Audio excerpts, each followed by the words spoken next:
And so when I say Chinese, I want you to scream out the nation that's associated with this. For example, if I say Chinese, you're going to say what? China. All right, let's say it with authority. When I say Chinese, you say what? China. All right, that's just a test right there. So here we go. Chinese. China. Russian. Russia. Italian. Italy.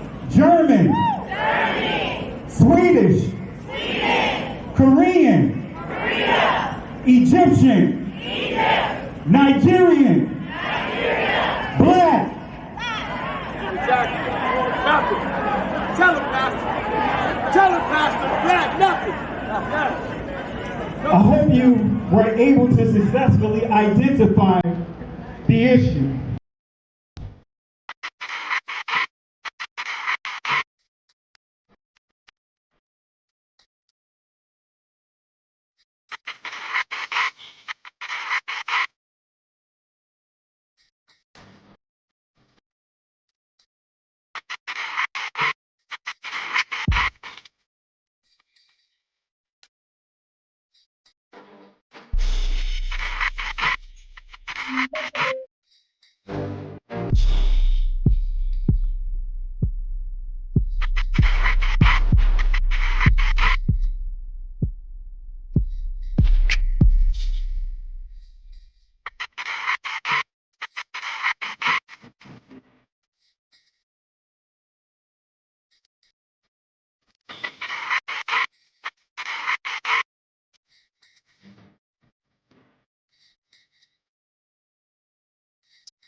This gentleman right here. Huh? What happened? No, this the gentleman right here with the camera in his hand. Wave your hand. Pastor. James Wesley Carr. Yeah, James Wesley Carr. No. What's your name? Oh, Kelly Richardson. Kelly Richardson. Pastor Kelly Richardson. He is a great grand nephew. Yeah. Nephew of one of our first pastors. Yeah, as a matter of fact, that's his uncle right here in the corner of the actual St. Glass window here to your left. He got the eyes. It looked just like him. Got the same eyes anyway. Come on, guys. Come on. That's funny. Look on the outside edge of the pews. Look on the outside edge of the pews where you are. You see the different markings alongside the edge of the pews? They represent the different tribes that made up our congregation back then and spoke over 6 different languages among themselves. These were small tribes enslaved by larger tribes and sold to Europeans as they came along the African coast. One of the major languages they spoke back then was that of Aramaic and also too of Hebrew, which means the writings read from bottom to top. Assalamu alaikum. Which means peace be unto you. It's not a Muslim term. It's actually the same greeting which Christ gave into the disciples when he met them in that region. Most countries in that region read from right to left. Here in America, we read from left to right. That's why the pastors in the St. Glass window up front here are going in numbers 2 through 7 from the right-hand side over to the left, to the left, to the left, to the left. This is First African Baptist Church, the oldest black church in North America. The building, built by slaves. The gentleman that laid the first brick laid the last. The balcony hold pews that actually were built by slaves. They have the oldest information in this building. That information is written in cursive Hebrew writing. I'm so glad you're here because you can bring great clarity. Can you tell us a little bit about the Sephardic Jews and how they were scattered? Because they went west. I sure can. Because the reason why I want to is because a lot of them, and a lot of people don't know this, are in the Caribbean. They are. In the islands. And you're one of them. I know that. I'm one of them. I know that. Because, you know, a lot of folk don't know that those roots are there. One of the first batches of slaves that came to Jamaica, they were the Sephardic Jews. It's documented. And they're all over the Caribbean, South America, Central America, and even the South Central United States. Wow. And DNA testing is a factor in all this now.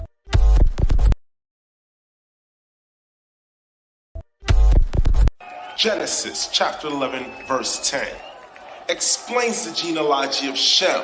Shem was a black man in Africa. If you repeat this fact, they can't laugh at you. If you repeat this fact, they can't laugh at you. If you repeat this fact, they can't laugh at you.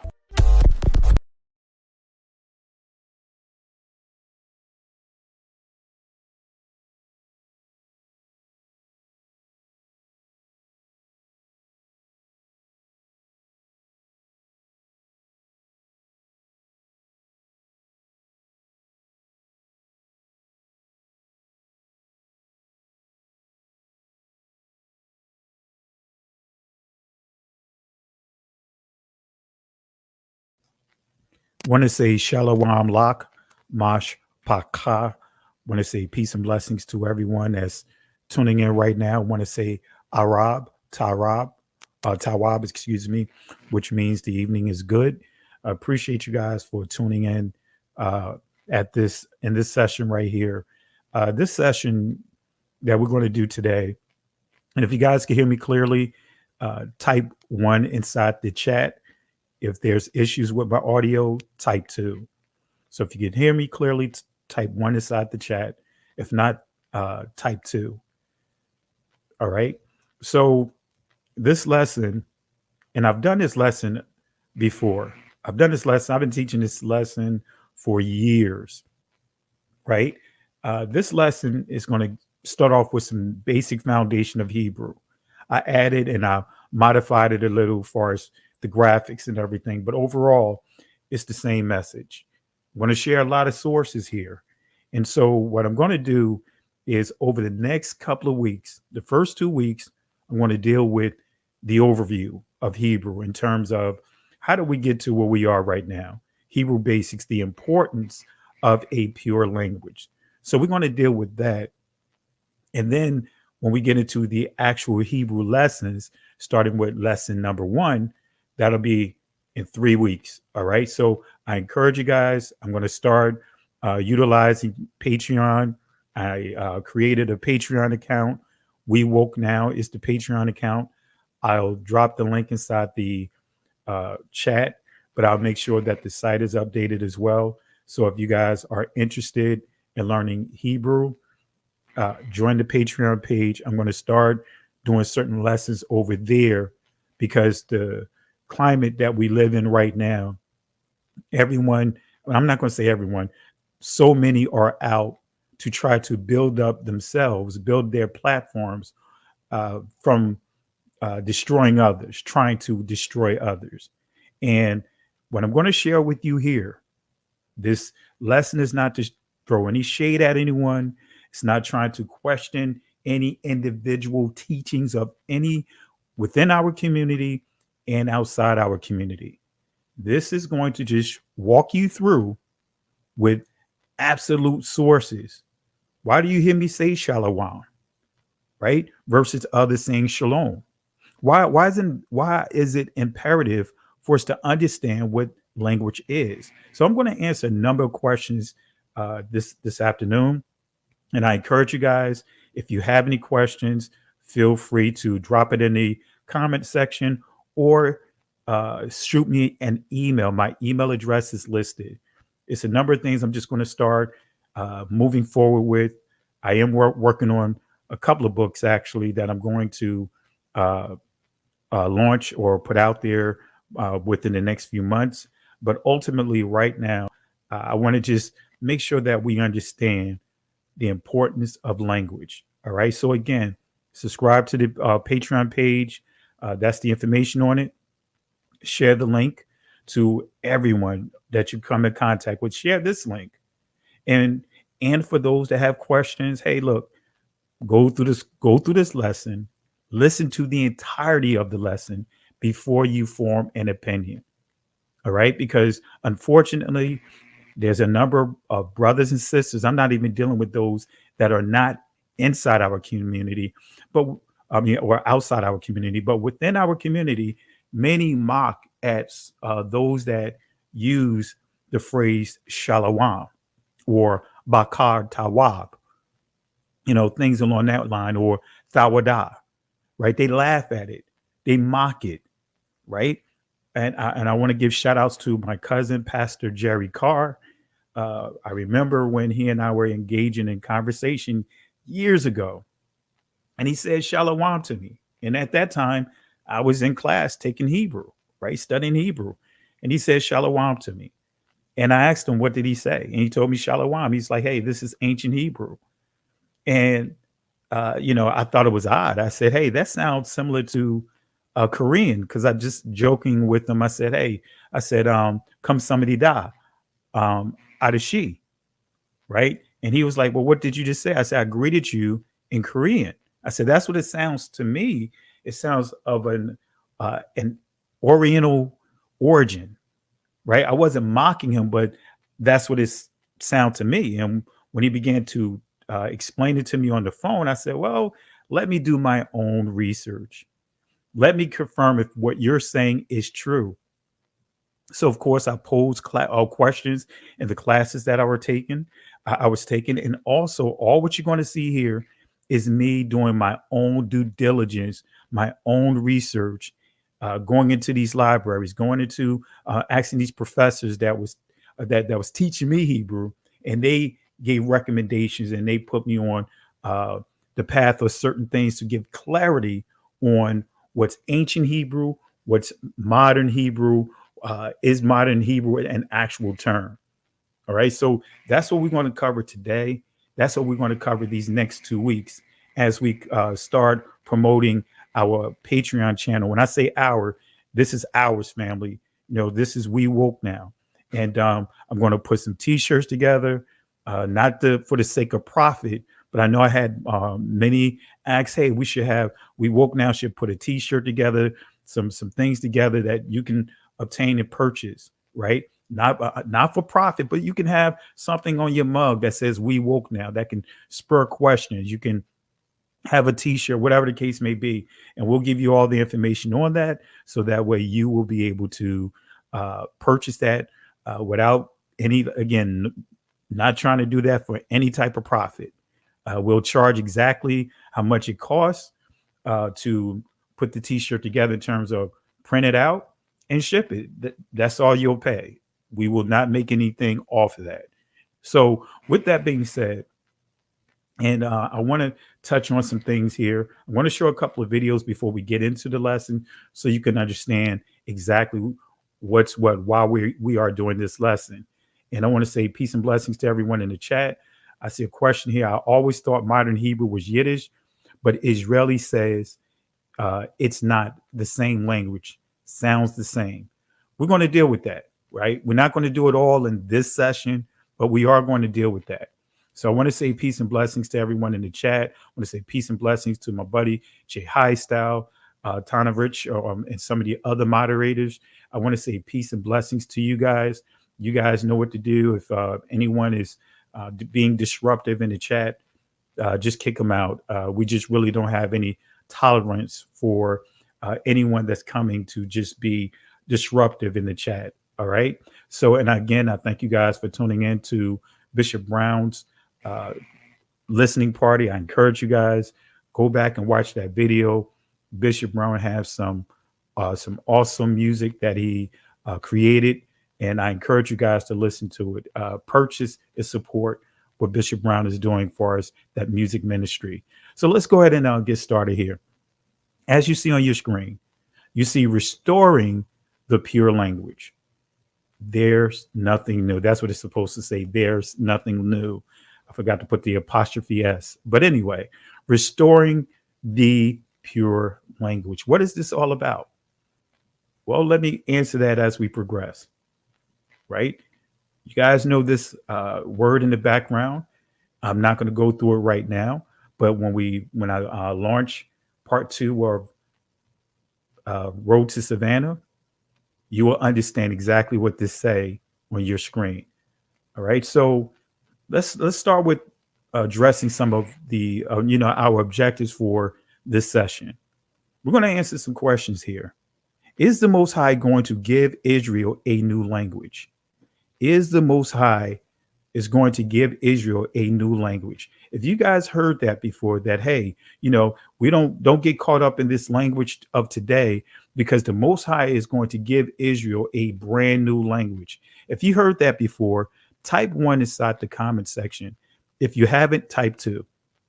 If you heard that from others teaching that the Most High was going to give Israel a completely new language, type 1 inside the comment section. Type 1 inside the chat. If you heard that, type 1.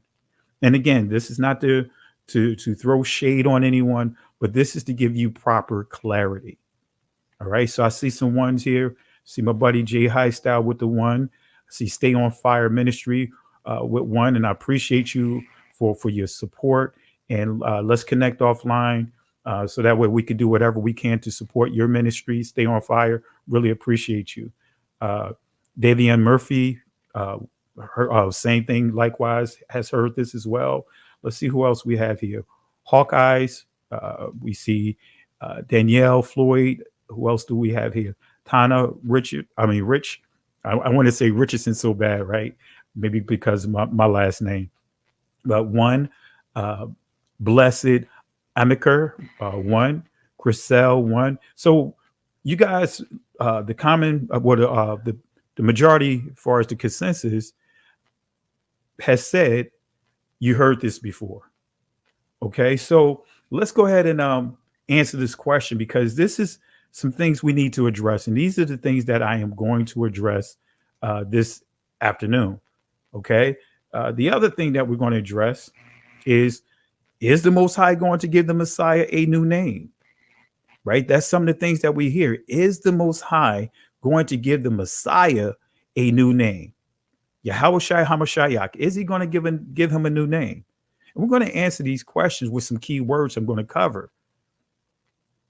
So let's start with Genesis chapter 10, verse 21. This is imperative for why we're doing what we're doing. This is going to tie in and connect with this lesson. I want to start with Genesis chapter 10, verse 21. And it says, unto Shem, also the father of all the children of Eber, the brother of Japheth, the elder, even to him were children born. Now, I want y'all to really pay attention to that, right? Then it goes on to say, right, these are the sons of Shem, after their families, after their tongues, and their lands, after their nations.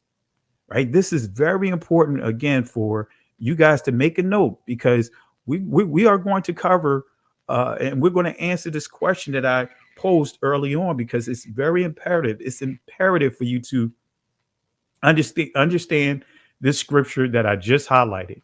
It's a great scripture to cover, especially when you're dealing with your loved ones, those that may still be inside the church, when many of them may say, hey, you know what? Identity doesn't matter. Identity doesn't matter.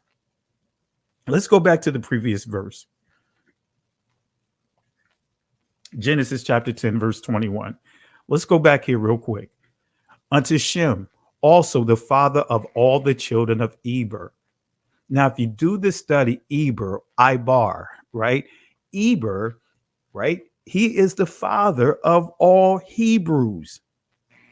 See, family is so important for you guys to get the basic foundations underneath your foot, and make sure that you're going into the text with the right spirit, because so many of our brothers and sisters that are outside the church, that have come out of Christianity, are operating with the spirit of hurt, which is really causing them to view the text in a way that they shouldn't view it.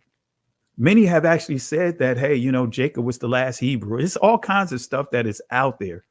The actual father of all the Hebrews is Eber, and every descendant that came from Hebrew, that extends from Eber, right? They are Hebrews, right? All the children the descendants that came out of Shem, they are Shemitic, right? Because Shem is the father, right, of the progenitor of all of the descendants that came after him.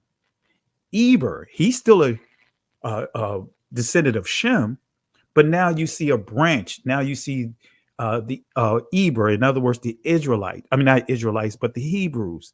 So everyone that's a descendant of Eber, right, is a Hebrew. Newsflash, Ishmael is a Hebrew, right? Newsflash, guess what? Esau is a Hebrew. And we'll deal with that another time, but I just want to give clarity. These are some of the things we need to touch on. So unto Shem, also the father of all the children of Eber, the brother of Japheth, the elder, even to him were children born. So going back to Genesis chapter 10, verse 31, and we have 32 as well. These are the sons of Shem, after their families, after their tongues, and their lands, right? After their nations. That's important. We're going to cover that real quick, briefly explain that. Verse 32, these are the families of the sons of Noah, after their generations, in their nations. By these were the nations divided in the earth after the flood. So we see all of Noah, if you read this entire chapter, beginning with Japheth, and then we see Ham, and then we see Sham, right? All of them have what? Land, family, and tongues that's associated with them and their descendants. So anyone that try to tell you that heritage is not important, they don't know the scriptures. They don't know the text. They are misleading you. So what does family, what does tongues and land represent? I'm going to answer this question. They represent nation, Gayam. Some would say Goim, not getting into all of that, but we're focusing on ancient Hebrew. All right, so they represent nation. Let me go back. Family, tongues, land, they represent nation. Right now, let's go to the Oxford Dictionary definition of nation. Let's see what it says. Let's confirm what I just said to you, what I just shared with you. Let's use an outside source. And see, this is what I've taught in our assembly for almost 4 years, teaching the same message. They can quote that message to this day because it's imperative to understand what these things that I'm highlighting, starting with what constitutes a nation to being a nation. What is the pillars of a nation? And as I highlighted, it's land, family, and tongues.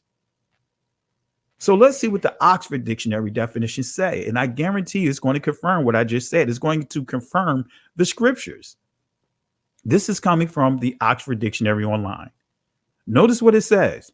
Large body of people, right? Now we just have people united by common descent. Now we know that the sons of Noah, they are related, but now we're dealing with the people, their descendants, right? That are what? Categorized, that are grouped based upon being a descendant of Shem, Japheth, or Ham, right? So this is confirming that. It says common descent, history, culture, or language, inhabiting a particular country or territory. So guess what? We just confirmed what a nation means, right? By way of the scriptures with another source. This is how you do your comparative sources. Unfortunately, when you approach the text from a perspective of trying to prove a point, these little nuggets like this will pass over you. This is why many, even when we were in it, many of us was in Christianity, right? We were so blinded to understand the importance of this, right? These are one of those chapters that many brushed over. Hey, that's not important. Don't worry about those these and thous and such begat this person, such and such begat that person. Now you're realizing how important every begat is. So again, we just confirmed land, family, and tongues, right? Those are the pillars of what constitutes a nation being a nation. The next question is, what is heritage? What is heritage? Well, let me define it for you. This is coming again from the Oxford Dictionary definition of heritage, from the Oxford Dictionary. At the bottom here, you see Marashah, right? And I'm pronouncing this in the ancient Hebrew, right? So let's see what it says. It says heritage, valued objects. That's the key. In entry 1.1, it says valued objects and qualities such as cultural traditions, unspoiled countryside, and historic buildings that have been passed down from previous generations. So we got some key definitions here that actually confirm scripture. And let's confirm this here. So heritage is valued objects. Remember that, family. So what are these valued objects? Guess what? I just gave you the answer. What are the valued objects? Here it is. Family, tongues, land, covenant, the Messiah, Torah, and other things that the Most High has given us, like the Shabbat, the feast days. These are valued objects. These are not religions. See, that's a construct, a deceptive construct that have been so divisive and keeping people from what, especially within our community, from embracing their heritage. Because these key objects right here, right, have been now taken from being heritage to being a religion, right? The true understanding and definition of religion is commitment, not what we see today. Our culture was never meant to be a religion of how we see in the modern tense. Christianity is a religion. Catholicism is a religion. Judaism is a religion. Hinduism is a religion. That's if you what? Coming from the outside looking in, especially when you deal with Hinduism. Hinduism internally, they're going to tell you that's their culture. But Christianity is a religion. Catholicism is a religion. Judaism is a religion. It's not a culture. Right? When we start getting into even Islam, that is a religion. But anyway, so this is important. Heritage, family, tongues, land, covenant, Messiah, Torah, Shabbat, the feast days, and other items that we can highlight here. That's specifically for Israel. So these valued objects, right? The value object that I'm going to hone in on today, that I'm going to focus on today, is language. All right. That's what we're going to deal with today. We're not going to deal with the other objects here. I'll deal with that another time when I do I'm going to actually do the lesson that I did internally, that I taught for almost 4 years. I'll do that lesson so that way you guys can hear what I taught internally, right? It's called identity theft, right? The system to destroy your hope. And I'm going to walk you through what I walked our assembly through when we came out of Christianity, right? We came out of Christianity. We're not in Christianity anymore, right? We're not in Christianity. But guess what? We still following the Messiah. We still following the Father, Son, and the Holy Spirit. But we just took off the scales from our eyes. Now we can see the holy text from what it is. We're not worshiping a Trinity. We worship in our Elohim, and some would say Elohim. But that's a whole nother discussion, and we're going to deal with that in these first 2 lessons that I'm going to present to you. So let's deal with some biblical foundation, some foundational words, some biblical foundation of some key words here. Let's deal with some key words as we get to the main portion of our lesson. Let's start with this word right here, resurrection. What is the meaning of resurrection? I'm going to ask you guys that question. Post it inside the comment section. What is your understanding of resurrection? Right? Just type it in a brief comment of your understanding of resurrection. And I can tell you the way that we've been taught as a people, we've been taught incorrectly about resurrection. We've been taught, especially through Christianity, Catholicism, the very institutions that have enslaved our people. We've been taught that resurrection starts when you die. That's incorrect. And I'm going to do a thorough teaching on that. And I'm going to teach it what I taught internally. When I say internally, among our assembly, I'm going to teach it publicly. So let's see some of the responses here. We see being made alive again. That's a great answer. Let's see here. Being brought back. Okay. Returned from death. Let's see who else. The Most High raising his son from the grave.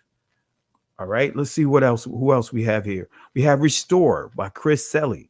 All right. So resurrection. Right. Resurrection. Do you know that resurrection does not start when you die of physical death? If you understand Ezekiel chapter 37, there's a prophecy there that says that the Most High was going to raise and lift Israel as a whole from the grave. And then the very next verse confirms the prophecy.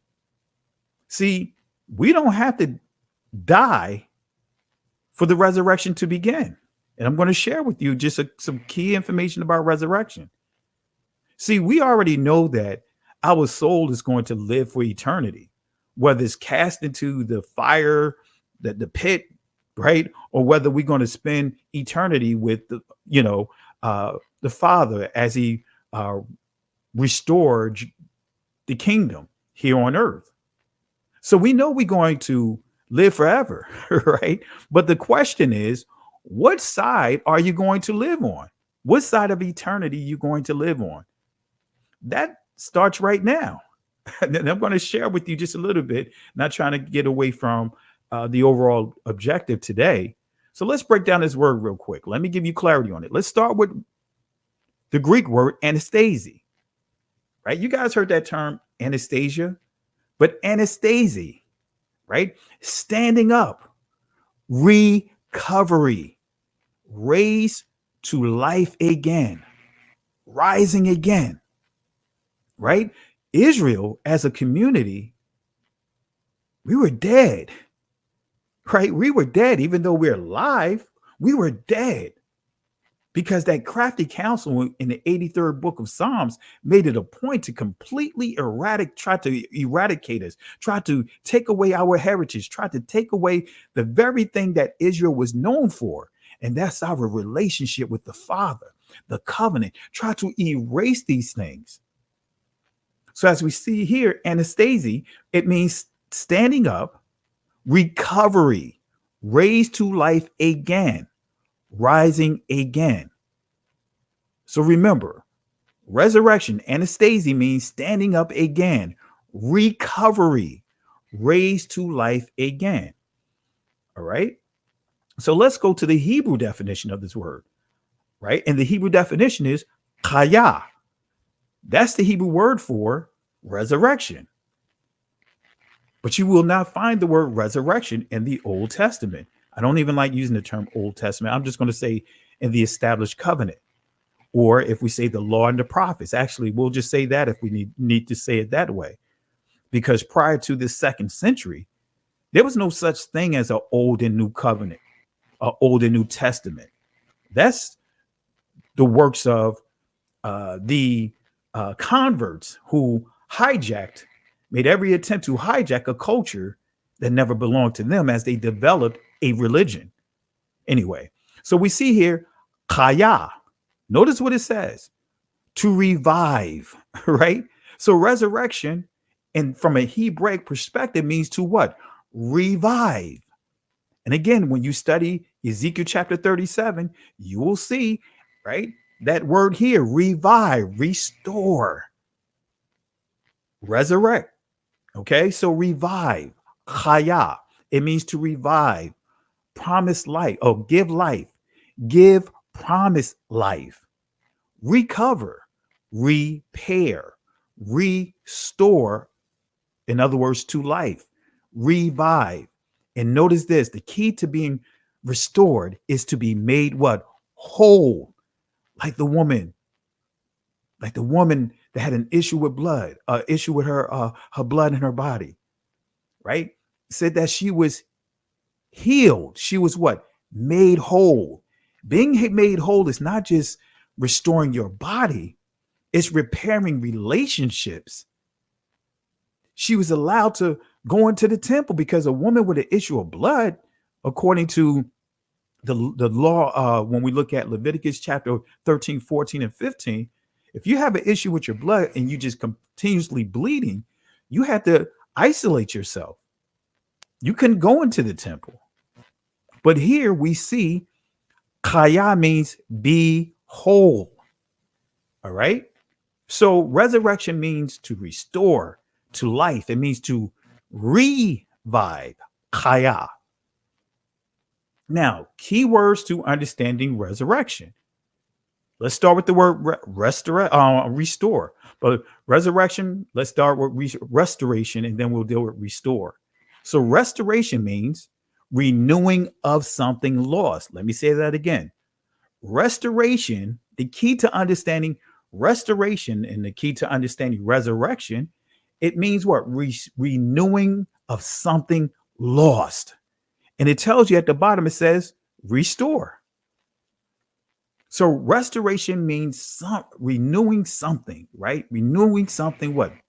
Back to life, renewing something. So let's go to restore. And we're still tying in with the overall lesson for today.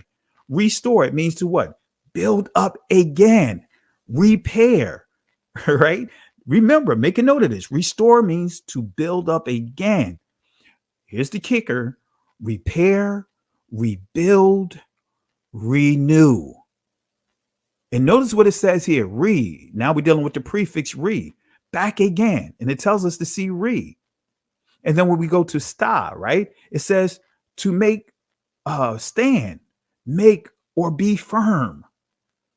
That's what restore means. But let's not stop here. So again, restore means to build up again.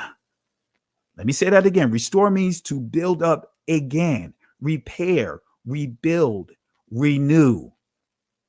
Now let's go to the prefix. Let's go to the prefix, or we could say primitive root. It says word forming element, meaning back to the original place. So whenever you see at the prefix, whether it's resurrection, whether it's restore, whether it's what? Renew, and we're going to deal with that word. It means back to the original place, again, anew, once more. And the key, it says also with a sense of what? Undoing. So means getting back to the original place. The key is undoing. So if we want to get back to the original place, Israel, of where the Most High have us, or where we need to be, we have to be willing to what? Undo some things, or as a community, undo all things and get back to doing exactly what we were doing before we strayed away.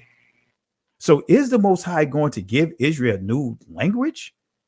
Right? I'm going to answer this question. Is the Most High going to give Israel a new language? Now, I gave you the answer, but we're going to go ahead and walk through it, because I gave you the answer, especially dealing with resurrection, restore, revive, and the word forming element Is the Most High going to give Israel a new language? Well, let's deal with the word renew. The Hebrew definition of renew, we're also going to deal with the Hebrew definition of new. And guess what? It's the same word. But notice what it says here. To be new, not saying you creating something out of nothing. No, to be new. And listen to how it ties it all together.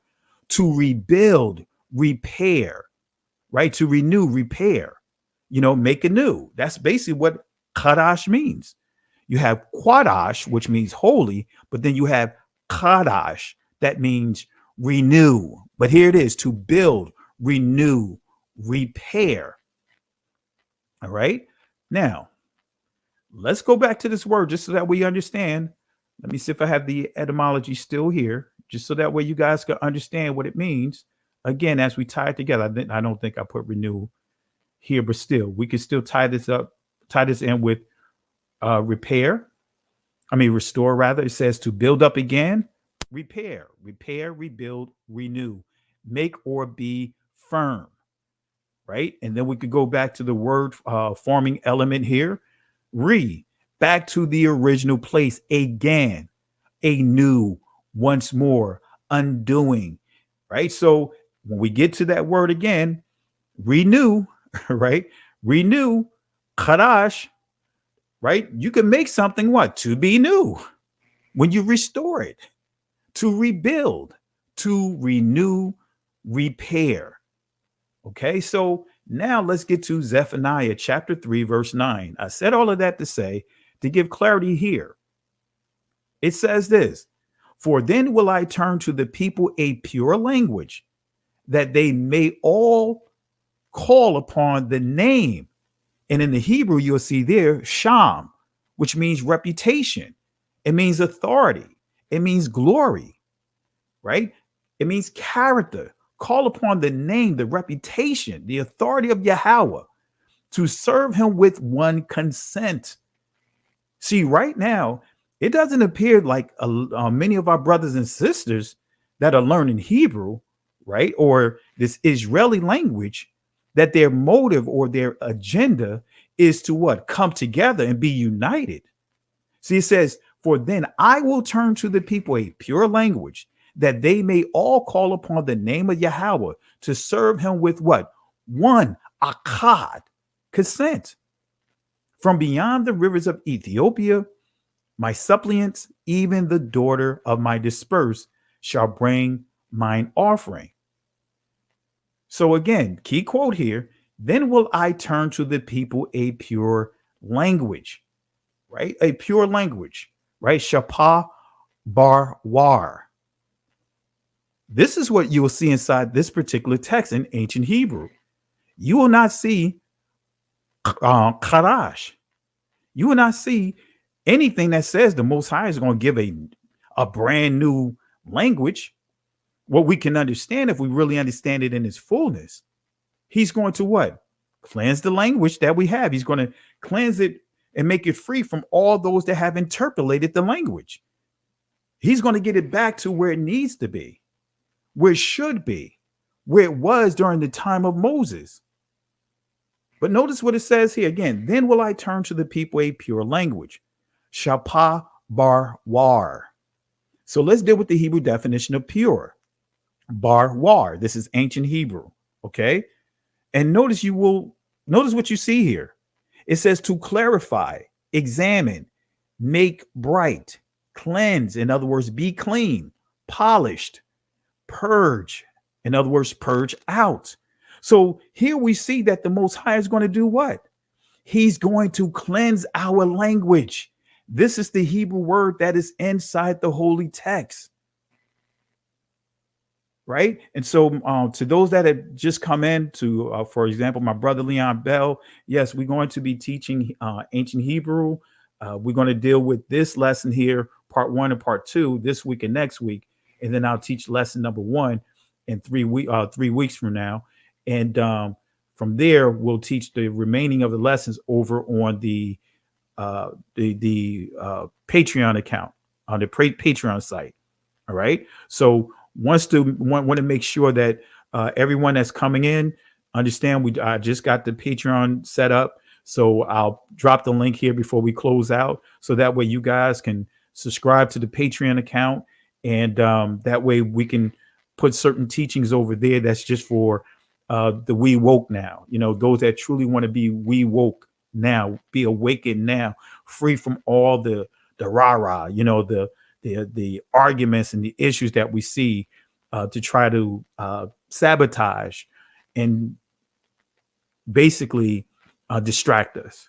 All right.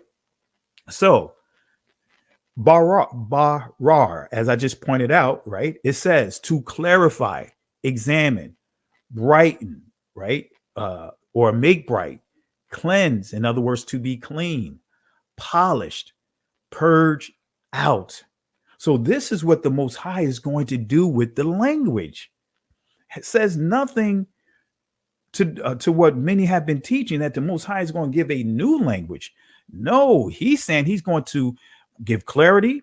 He's going to examine. He's going to make bright. But here's the kicker. He's going to cleanse. He's going to polish. He's also going to do what? Purge out and make the language what? Where it needs to be. So Yahweh is going to bar war, in other words, clean and purge out the language of his chosen people, the Israelites. And so the Hebrew definition of language in this text is what? Shapah, right? Not Lashon, but Shapah, which means language, lip, speech.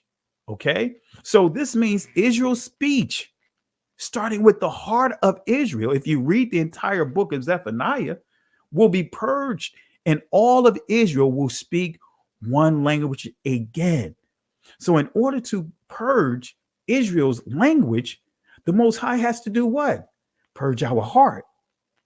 When you read Zephaniah, you'll see the northern kingdom is mentioned, the southern kingdom is mentioned. You also see Jerusalem mentioned. And Jerusalem is the heart that represents the heart of Israel.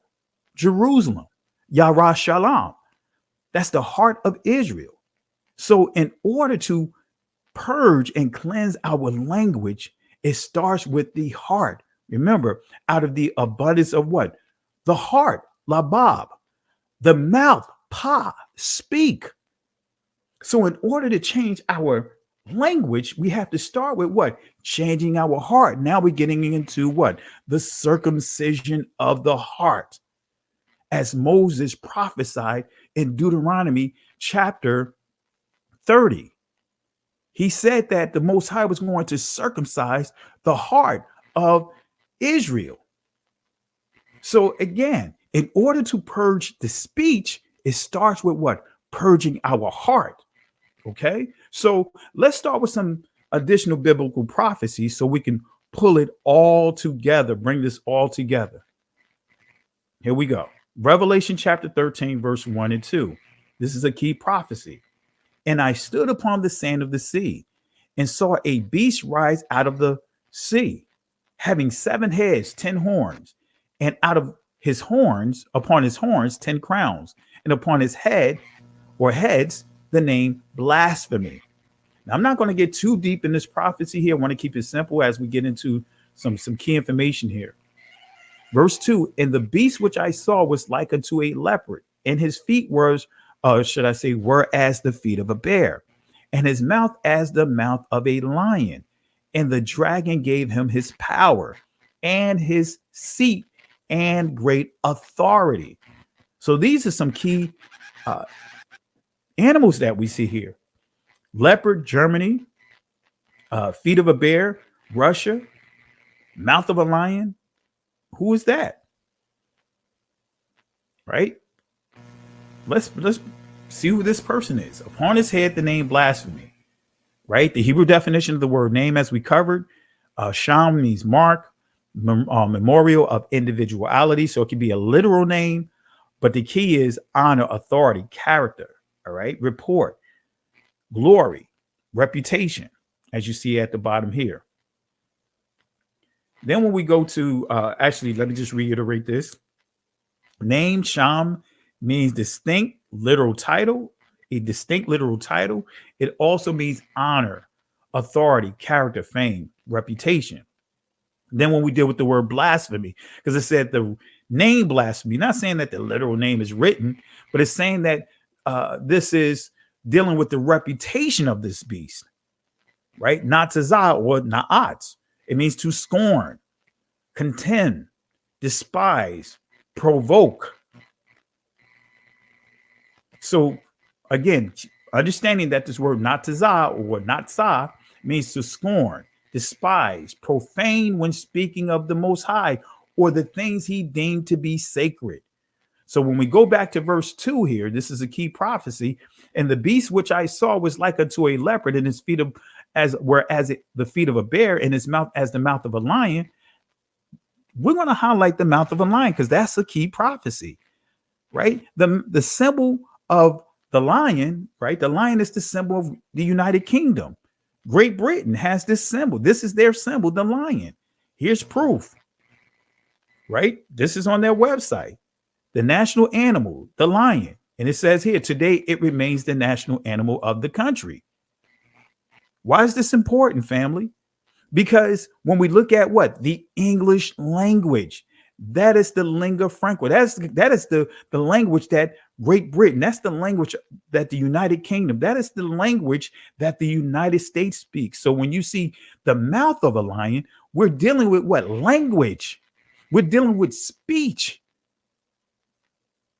That's why so many of our brothers and sisters are struggling.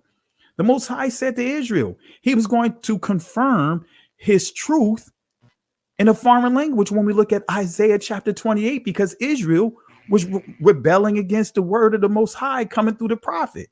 So the prophet said, gave the word of the Most High to Israel, saying, you know what? The Most High is going to use a foreign language to confirm his truth. So you got to go into all this captivity and you're going to learn some lessons in a foreign language. That's what it actually means. That has nothing to do with speaking in tongues, because many will take that where it says stammering. No, that's not dealing with what many people are doing when they chanting Acho Chevy over Honda. That's not what it means. It means that the Most High was going to use the language of a foreign country, which means Israel will go into captivity, and he's going to use the language of the captives to help confirm his truth among his people. That's all it means. So Daniel chapter 7, verse 4, this is what it says. To confirm what I just pointed out. The first was like a lion and had eagle's wings. I beheld till the wings thereof were plucked, and it was lifted up from the earth and made to stand upon the feet as a man, and a man's heart was given to it. So what does this mean? I just highlighted, like a lion had eagle's wings till the wings were plucked out, made to stand on it upon the feet as a man. That is the birth of the United States. Now, I could go into some other discussions where some will try to debunk that, or try to don't even want to say debunk, but will try to come against to say that, hey, this scripture has nothing to do with the 400-year prophecy. See, when you understand the 400-year prophecy, it's not the beginning, at the very beginning point of, for example, the transatlantic World War or slavery.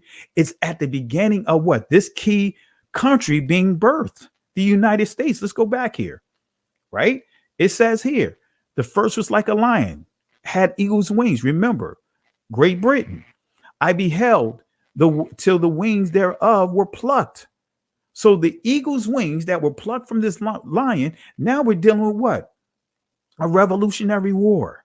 And it was lifted up from the earth and made to stand upon the feet as a man, and a man's heart given to it. So this is the birth of the United States, right? The birth of the United States. And that man, as you see, is who? Uncle Sam, right? Pointing right at you, right? That's Uncle Sam. So again, the primary language of Great Britain is the English language. Going back to Revelation chapter 13, verse 7, as we get into some other stuff, it says here, and it was given unto him to make war with the saints, actually the holy people of the Most High. That's what it means. The holy people of the Most High, not the Roman Catholic Church or anything like that. It's the people of the Most High, the Israelites. And I can confirm that wherever you see saints, it's referring to the blood descendants of Israel. And of course, those that decided to what? Take hold of his covenant, the Most High's covenant, and honor the things of the Most High, as the prophet Isaiah prophesied. I believe it's Isaiah 53, either 53 or 56, say that the sons of strangers, if they want to what? Have a relationship with the Most High, they have to what? Take hold of his covenant and honor the Shabbats, not singular, but plural. In other words, the feast days as well as the seventh-day Shabbat. That's in the scriptures. The sons of strangers and also the sons or should I say the eunuch. But anyway, so again, notice what this says here. And to overcome them, and power was given him over all kindreds, Shabbat, and tongues, Lashon, and nations.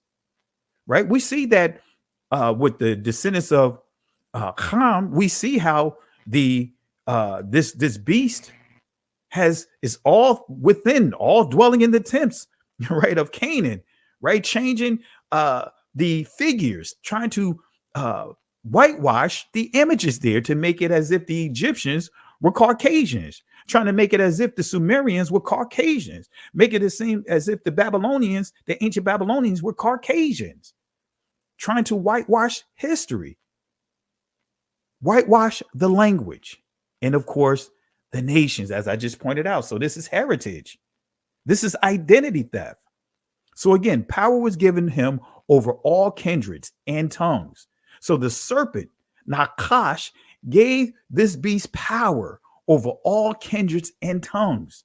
So how important is it for Israel to speak their native language? How important is it for Israel to know, for us to know our native tongue? How important is this? How important is this? How important is this? It's very important, family. We're seeing it today. Because if you don't know your identity, if you don't know at least know how to go into the language, man, you're at the mercies of someone else telling you what it says. And we've seen over history, over time, that guess what? These very people that have put us in this captivity, we can't trust them to tell us the truth about our heritage. Because if we heard it from them, they're going to say it doesn't matter, just believing in Jesus. That's what matters.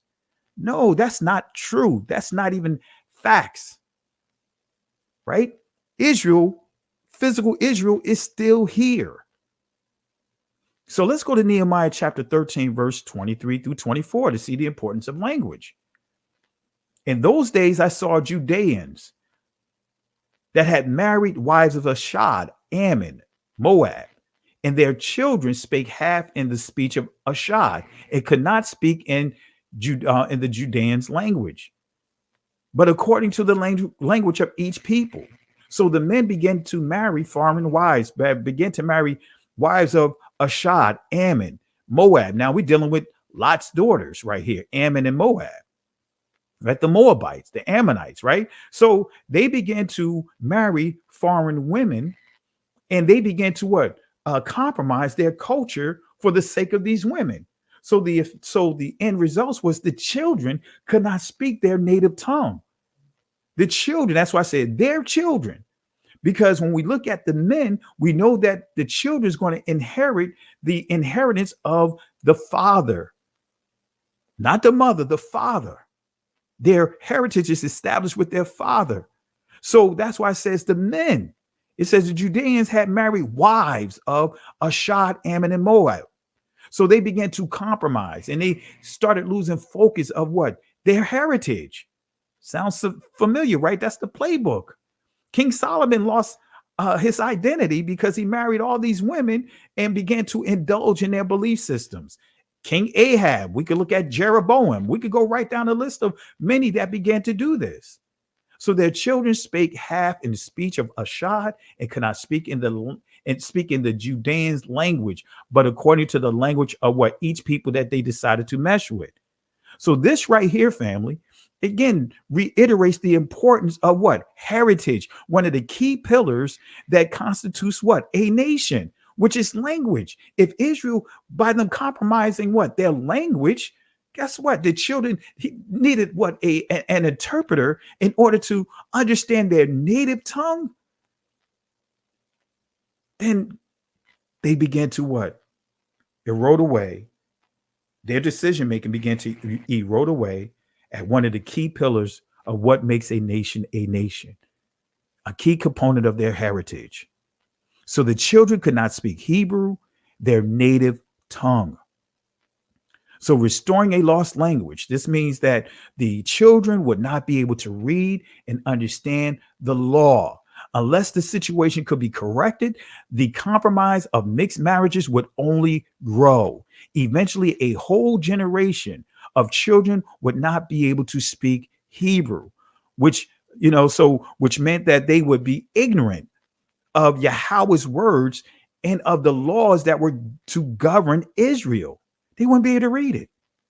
So Judah began again to marry the daughters of the Confederate who made a promise to destroy them. That's unbelievable. We see this happening right now. So many of our brothers and sisters, right, are making covenants with the Confederate, the very people, the daughters, sons and daughters of the people that have vowed to destroy us. And to this day, they still made these vows. They still honoring the pacts of their ancestors to what? Destroy the true Israelites. We see it on full display, family. But anyway, Let's go to the 83rd book of Psalms, verse 1 through 3.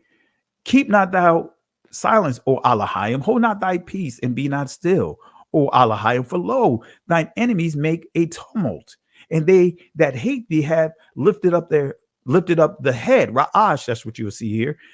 Tumult, Hama. They have taken crafty counsel against thy people and consulted against thy hidden ones, right? So when we look at tumult, right? So this is what tumult means: to make a loud sound, to be in great commotion, to rage war, sound, be in an uproar. In other words, it means a battle cry. That's what it means. Let me confirm this, right? Tumult means war cry. The Merriam-Webster dictionary, here it is. It says this: a cry used by a body of fighters in what? War. So this Confederate made what? They created a war cry, right? Entry number 2, a slogan used especially to rally people to a cause. So they have their slogan. They have their slogan. And guess what that slogan is?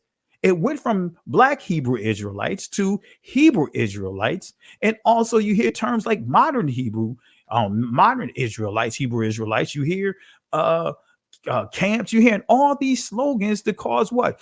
This crafty council to rally together. That's their cause. Their cause is to do what? Completely erase, completely eradicate the identity of Israel from among the true Israelites. It's right here, family. It's plain as day. It's plain as day. It's plain as day. Plain as day. Plain as day. Excuse me. I said plain as day. Plain as day. So let's highlight verse 4 through 7 of the same chapter as we progress. They have taken crafty counsel. This is where I get it from, the series that I've done. They have taken crafty counsel against thy people and consulted against thy hidden ones. We're the hidden ones. They have said, come, let us cut them off from being what? A nation. Remember, we explained what a nation is: land, family, and tongues. Let's cut them off from being a nation. Let's cut them off from understanding their heritage. Because when you read and study, for example, what Jezebel did with Ahab, right, with Naboth, right, that piece of property that Ahab wanted so bad, guess what? That was the heritage of Naboth. So Jezebel and Ahaz came up with a scheme to take the heritage of Naboth and began to create what? A crafty council. Had 2 witnesses of Belial there to what? Make up slanderous reports. So that way they can take the heritage, take the identity of Naboth. That he was a piece of property that was handed down to him, that the Most High told him not to give it away. Don't sell it. Doesn't that sound familiar, family? But anyway, it says here again, verse 4, they have said, come, let us cut them off from being a nation, that the name of Israel may be no more in remembrance. For they have consulted together with one consent that they are what? Confederate. You'll see the word constitution that's interchangeable with this. Alliance is interchangeable with this. The Spanish word asiento is synonymous to this. So they entered into what? An agreement against who? The Most High and his people. And notice what it says here: the tabernacles of Edom, the Ishmaelites, Moab, excuse me, Hagarines, right? Gebal, Ammon, Amalek, all the what? Crazy cousins of the Israelites. That's what I call them, crazy cousins. These spirits are still here today. We still see the spirit of Edom in the Roman Catholic Church. We still see the spirit of Edom in Christianity. We still see the spirit of Edom in Judaism. We see the spirit of Ishmael in Islam. We see the spirit of Moab when we start dealing with the Moors and all that. We still see these things. We still see these attacks among the people today. So remember, it says here in that key quote that the name of Israel may be no more in remembrance. So remember, name, Sham, means a distinct literal title. It also means honor, authority, character, fame, and reputation. Now, with all that being said, now let's get to the meat and potatoes, because I had to kind of set the narrative, right? Set the narrative so you guys can understand the importance of some key words as we get into here. Now we're going to see a tool of this crafty counsel. We're going to deal with the system of interpolation. See, I've been teaching this for years on top of years. And every time I've done this teaching, I don't hear anyone trying to go against this teaching. Because guess what, family? I did this teaching about 2 years ago on this platform. I've done this teaching years ago on Facebook. I've done this teaching years ago, about 4 or 5 years ago on As God's channel, the As God's movement channel that my cousin Pastor Jerry Carr and myself were posting videos to. The lesson is still there. So I've been teaching this lesson for years upon years. So one of the tools, now, you know, I've introduced a number of keywords to our community. The latest keyword was syncretism, but I want to make sure you guys understand interpolation. Let's see what interpolation means, right? Also, before we get there, I want you to understand the Nakud and the matrices lectionis, or lectionis, excuse me. So interpolation, we're going to learn about what that word is, and we're going to learn the two systems that they use to change our language, the Nakud system and the matrices lectionis. So let's start with the Oxford Dictionary definition of interpolation. It says this: insert, in other words, something of a different nature into something else. Let's do it again. Insert, in other words, something of a different nature into something else. Notice the example it gives here. Illustrations were interpolated in the text, right? So to insert something of a different nature, that's what happened to our identity. Land, family, tongues, they interpolated our language, right? They interpolated our territories, our land, the places that we owned. They also made every attempt to interpolate us being a community, understanding what family is. They know what family is according to them, right? Notice it was always a problem in slavery for, whites and blacks to have relations, but you still see whites still broke their own rules. It wasn't an insult for them to rape our people, buck break the men, rape the women, use the children for alligator bait. But guess what? It was a problem if they saw a man or a woman looking at their people. It was always there. They could not stand us. And guess what? It's not just with the Caucasian people. It's with the Indians from India. It was with the Asian people. They still feel, you'd be surprised some of the racism that still exists. I've been to Japan. I've been to Korea. There's racism that you'd be surprised the racism that's over there, even in Australia. All right. So again, to insert something of a different nature into something else. And then the sub entry for entry number 1, it says insert, in other words in a book or other text, especially in order to give a false impressions as to its dates. We see this playbook happening right now.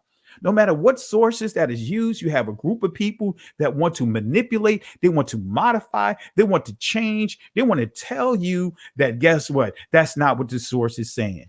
From the foolishness that we've heard saying that, hey, there was no, quote, black Portuguese. Oh, all the black Portuguese that came from Caucasian, all kinds of crazy stuff that continues to be what? Debunked.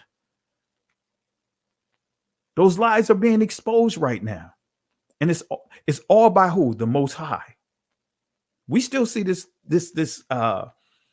agenda still in full effect right now. So interpolate, make a note of that word, insert something of a different nature into something else.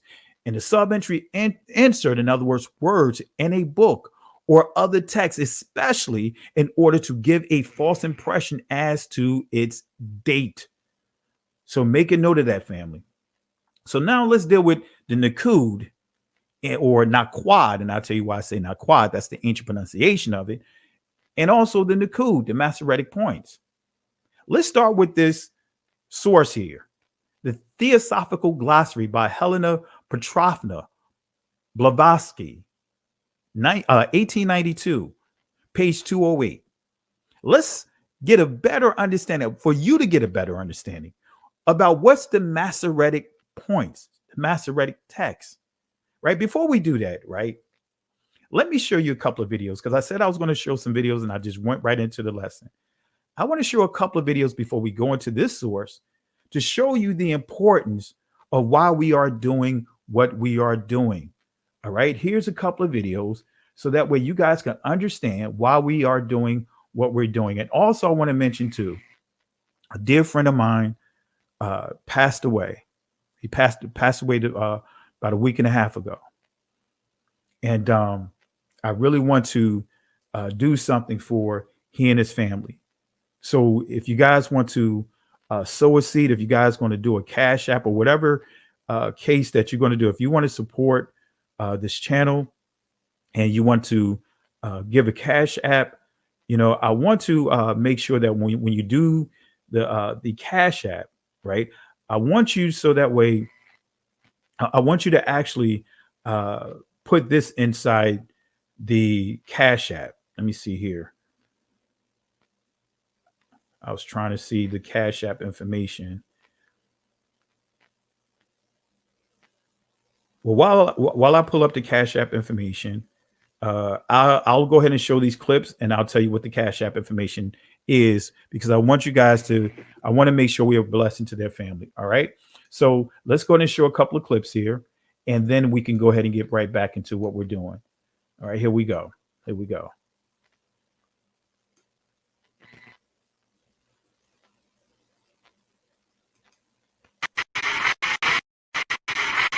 This is how the Zohar interprets the opening words of Genesis. The Hebrew is Bereshit bara Elohim, which we usually translate, in the beginning, God created. But the Zohar insists on reading the words in the precise order in which they appear in Hebrew. Bereshit, in the beginning, bara, it created, Elohim, God. In the beginning, it created God. The Zohar takes that to mean, in the beginning, infinity created God. Now, what could that possibly mean? God is now the object of the verse, not the subject, which sounds impossible or heretical, but the Zohar, I think, is saying that infinity is the true reality of God. Anything else that we call God is puny compared to that. That's our own imagination or our own estimate of what God could be.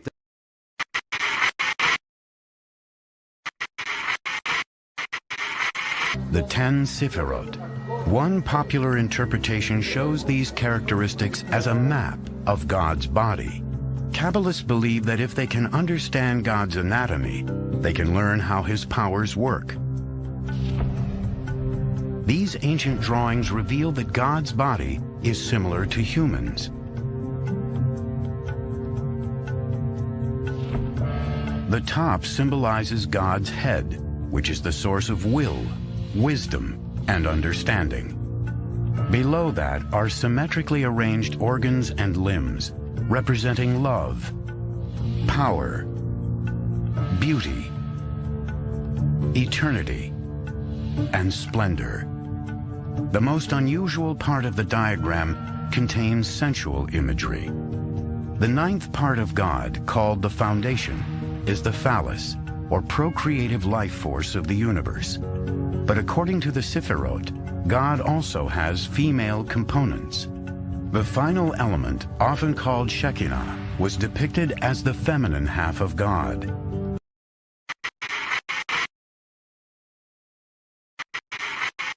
If you cannot speak and talk about the history of who they are, then they will not really carry your story. They will not understand their story.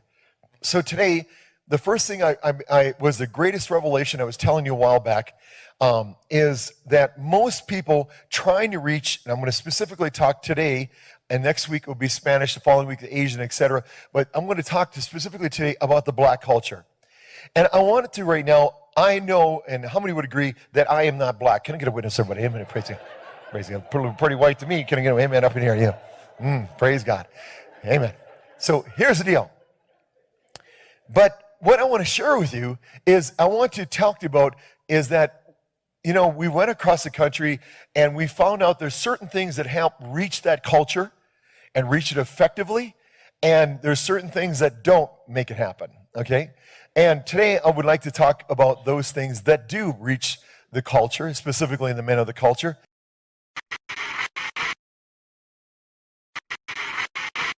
And the first thing I found out is this. I found out that they do not know their history. That's one of the things that I know. And so you have to tell them their history. So today I'm going to attempt to do that.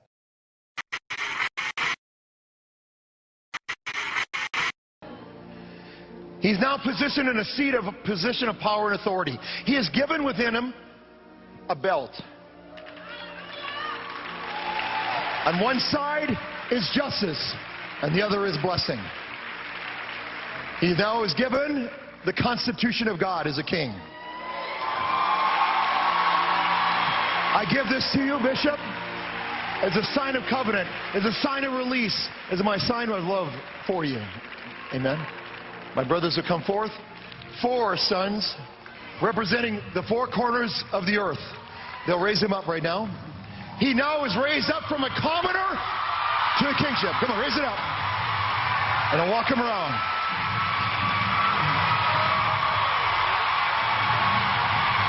Come on!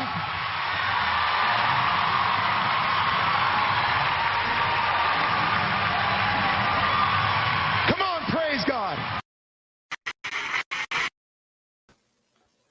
All right, family. So you see why it's important for us to understand this language, understand how to properly and rightly divide the word of truth ourselves. Hallelujah. Want to just make sure, and that's why we're doing all what we do. But anyway, I was trying to locate the Cash App, but in the meantime, Dr. Trevor, a good friend of mine who passed away. You guys say you guys hearing some hissing? All right. Hopefully you guys not hearing any. If so, let me know if you're hearing any feedback. But I want to make sure that we bless Dr. Trevor Udenis, a dear friend of mine who passed away, who transitioned a couple of weeks ago. And I want to be a blessing to Ahmad Trevor or Ahmad Udenis in their ministry, because he was a great leader.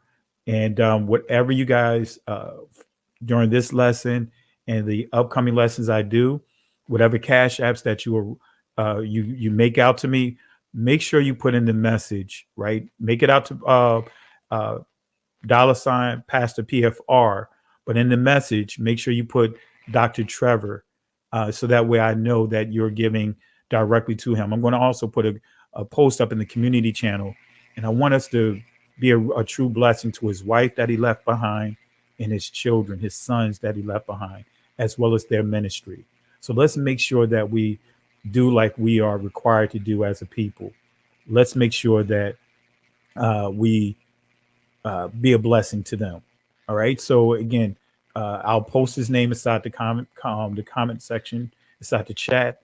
So that way, if you guys send a message to us, I mean, not message, a Cash App to us, you know, I can see what you, those that are sending a token of appreciation to help the family. So put Dr. Trevor Udenis inside when you make your Cash App. So that way I know that you are giving to him, because my plan is to give a special monetary gift to his entire family, and where we're planning on doing something ongoing with the family.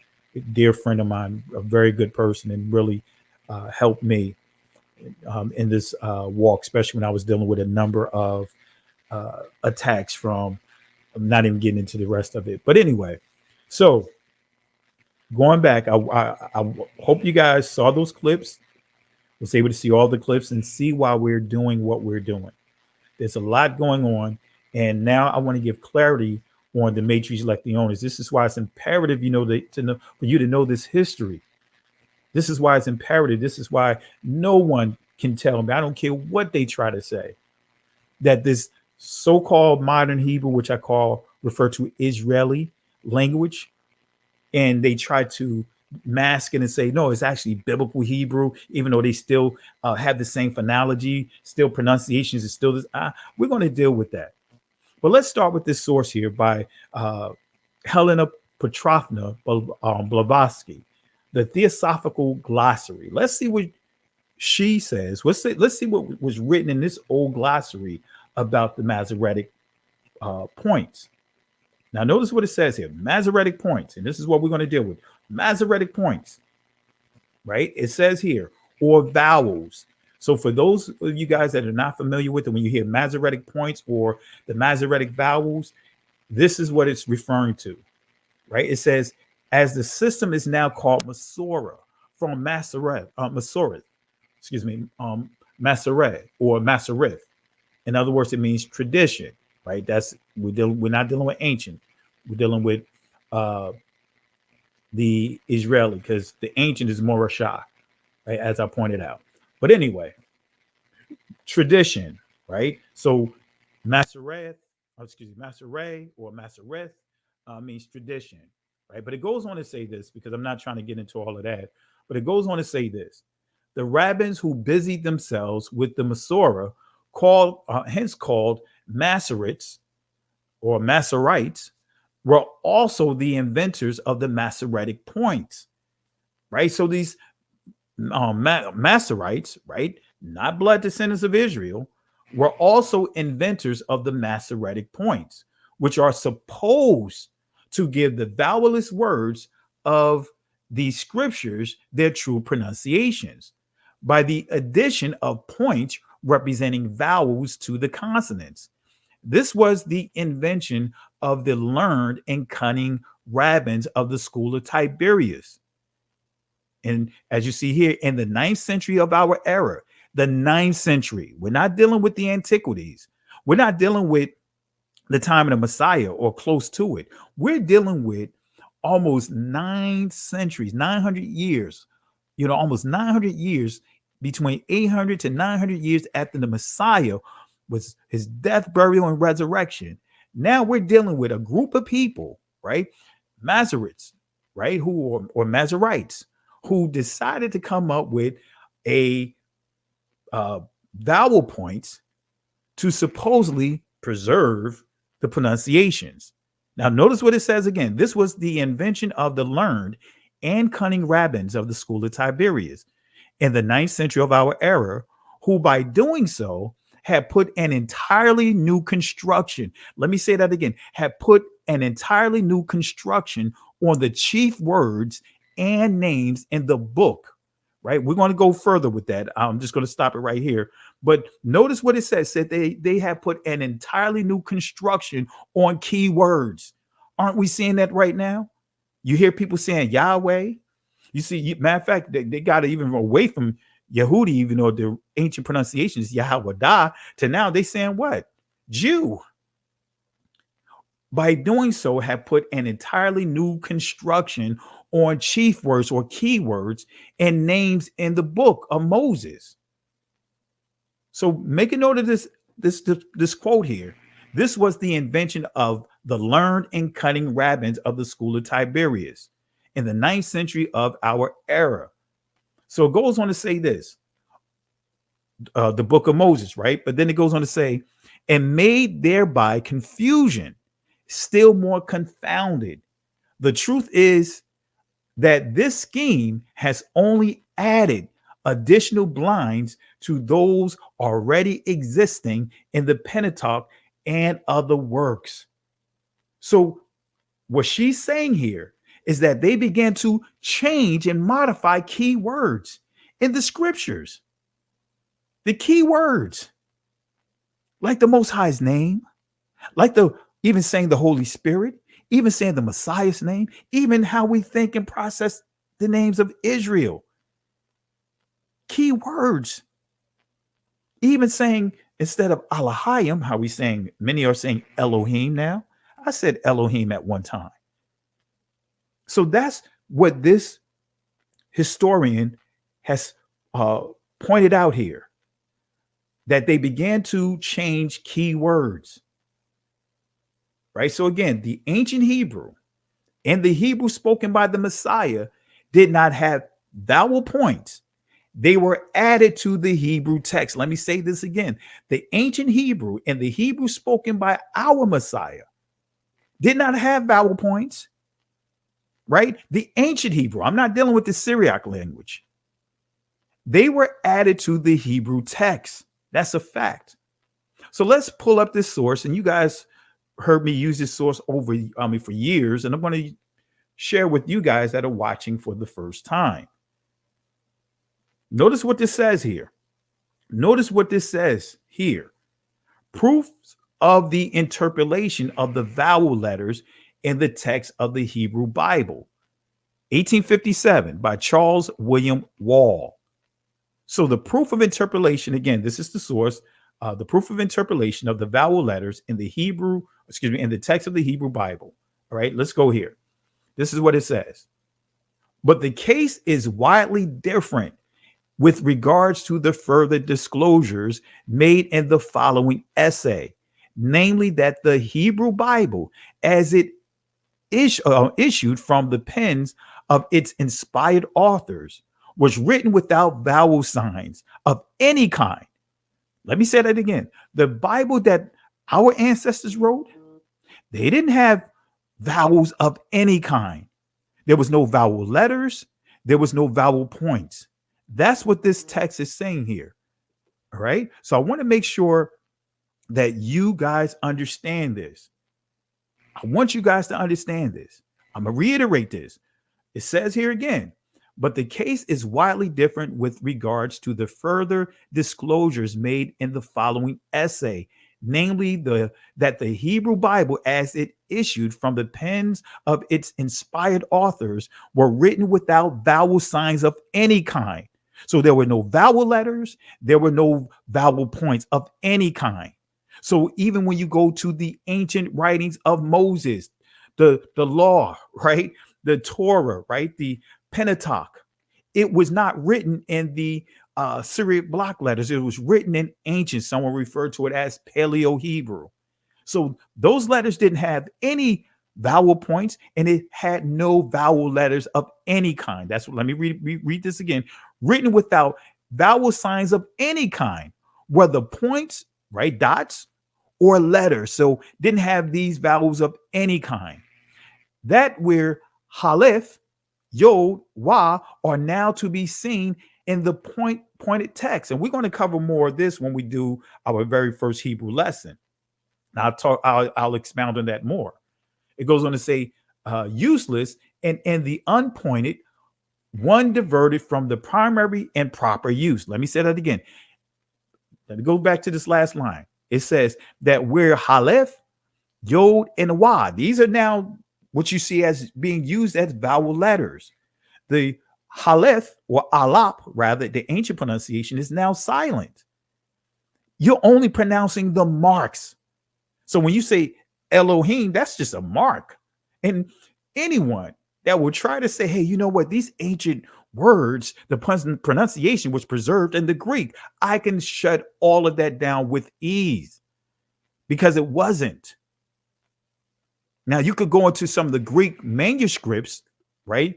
Especially when you start reading the testimonies of the disciples, you can see the Hebrew influence there, but they didn't preserve the accurate pronunciations of the Most High's name. And I'm going to share it with you a little bit here, but I'm going to do a separate internal lesson for our Patreon once you guys start going to the Patreon and subscribing there. So was written without vowel signs of any kind, whether points or letters, that where Aleph, Yod, Wa are now to be seen in the pointed text, useless. When it says useless, it's like now you have to be totally dependent on these vowel points or understanding the Nukud system or the matrix lectionis. That's what it's actually saying here. One of the key words, the yod, means what? Revelation. It means redemption in ancient Hebrew. The wa, even though they call it the va in some cases, that is tent, peg, hook. It means security.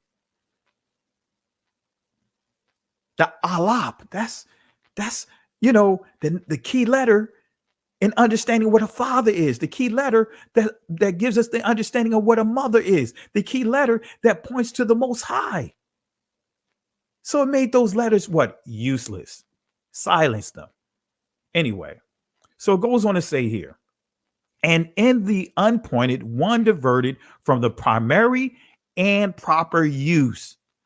In other words, of the same general nature as that of all the letter of all the other elements of the Hebrew alphabet, to the occasional service of denoting vowels. They constitute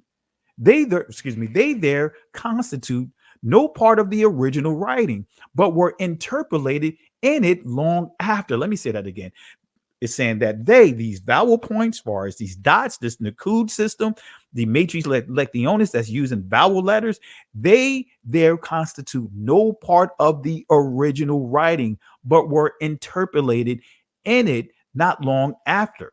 All right, so let's go to page 13, right? Let's see what else it says.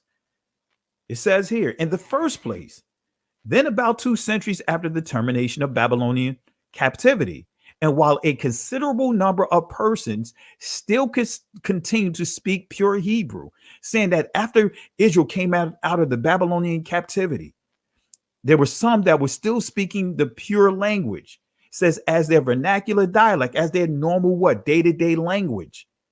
Asia was invaded by a people who had introduced into the original alphabet. Let me say that again. Asia was invaded by a people who had introduced into the original alphabet the vast improvement, even though they believe this is an improvement, the vast improvement of vowel letters.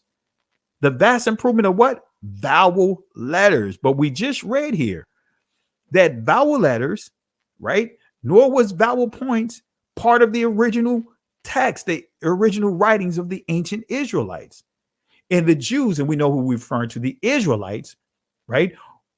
The Israelites were, in consequence, forced, in spite of their prejudices, to learn a species of writings that made them acquainted with the use of such letters. What this is saying that Israel, the Israelites of that time, they were forced to embrace these changes. Just like what we're seeing today now, I mean, it's not even a force. I mean, people, even in spite of knowing this truth right here, they still going to hold on to what they want to hold on to. I'll let the Most High sort that out, but I'm going to give you guys the truth. And the Jews were, in consequence, forced, in spite of their prejudices, to learn a species of writing that made them acquainted with the use of such letters. It goes on to say, in the second place, their scriptures were very soon afterwards translated. Wait a minute. After interpolating our language, then the scriptures, our holy text, our culture, our identity, their scriptures were very soon afterwards translated into the tongue connected with this writing by the order, as tradition tells us, of a pagan government. Now we're dealing with the Greeks, right? And at any rate, in a country in which they and their religion were peculiarly hated and despised. This rendering of the Old Testament into what? The Greek, a language at the time understood throughout the civilized portion of the world. So there's so many red flags here. This tells you that the Greeks forced the Israelites to embrace their modifications to our language, and then what? Right translations of the scriptures. That's when we start getting to the Septuagint, right? Into what? Their language. Right, with the modified language of Hebrew into the ancient Greek, not this modern Greek, the ancient Greek. The ancient Greek originally wrote from right to left like ancient Hebrew. Now it reads from what? Left to right. But nevertheless, this is what Charles William Wall, and a linguist of his time, this is what he's expounding on. He's making it clear that the Greeks changed the language of the Israelites, forced our ancestors to embrace this change, and said that a language at the time understood at that time throughout the civilized world. That was also the trade language of that time, but civilized portion of the world. Make a note of that. So peculiarly hated and despised. This rendering of Old Testament into Greek, a language at the time understood throughout the civilized portion of the world, just reiterating a certain point here. So again, language at that time understood throughout the civilized portion of the world, right? When I hear that word civilized, it really makes a distinction of who's who, right? Recognizing who's melanated and who's non-melanated, because that word civilized was not used towards our ancestors. It was used towards those that have oppressed us. So this quote has the same overtones as the Negroes who were identified within the Willie Lynch letter. And this is a simple quote for it, not going too deep here. Notice what it says here. It says, "We have reversed the relationship in her natural uncivilized state. She would have a strong independence on the uncivilized N-word or nigger, right? Male. And she would have a limited protective tendency towards her independent male offspring and would raise male offsprings to be dependent like her." So this is dealing with what? The so-called, as they highlighted here, uncivilized Negro slave who was fighting against their system, who was fighting against being enslaved. They called them uncivilized. Once they managed to make some of them, how can I put it, submit to their cruelties, submit to this system, they refer to them no longer as uncivilized to being civilized. So when you see a lot of this text in between the 18th and 19th century, actually we go a little further back, but when you see the word uncivilized, they're referring to, they always use, for the most part, you refer to our people as being uncivilized. They refer to those that are bucking the system, that are fighting against that oppressive system. All right, so let's get back here. Let's go to page 14, right? It says this: "The conclusion is fully confirmed by the present discovery. For although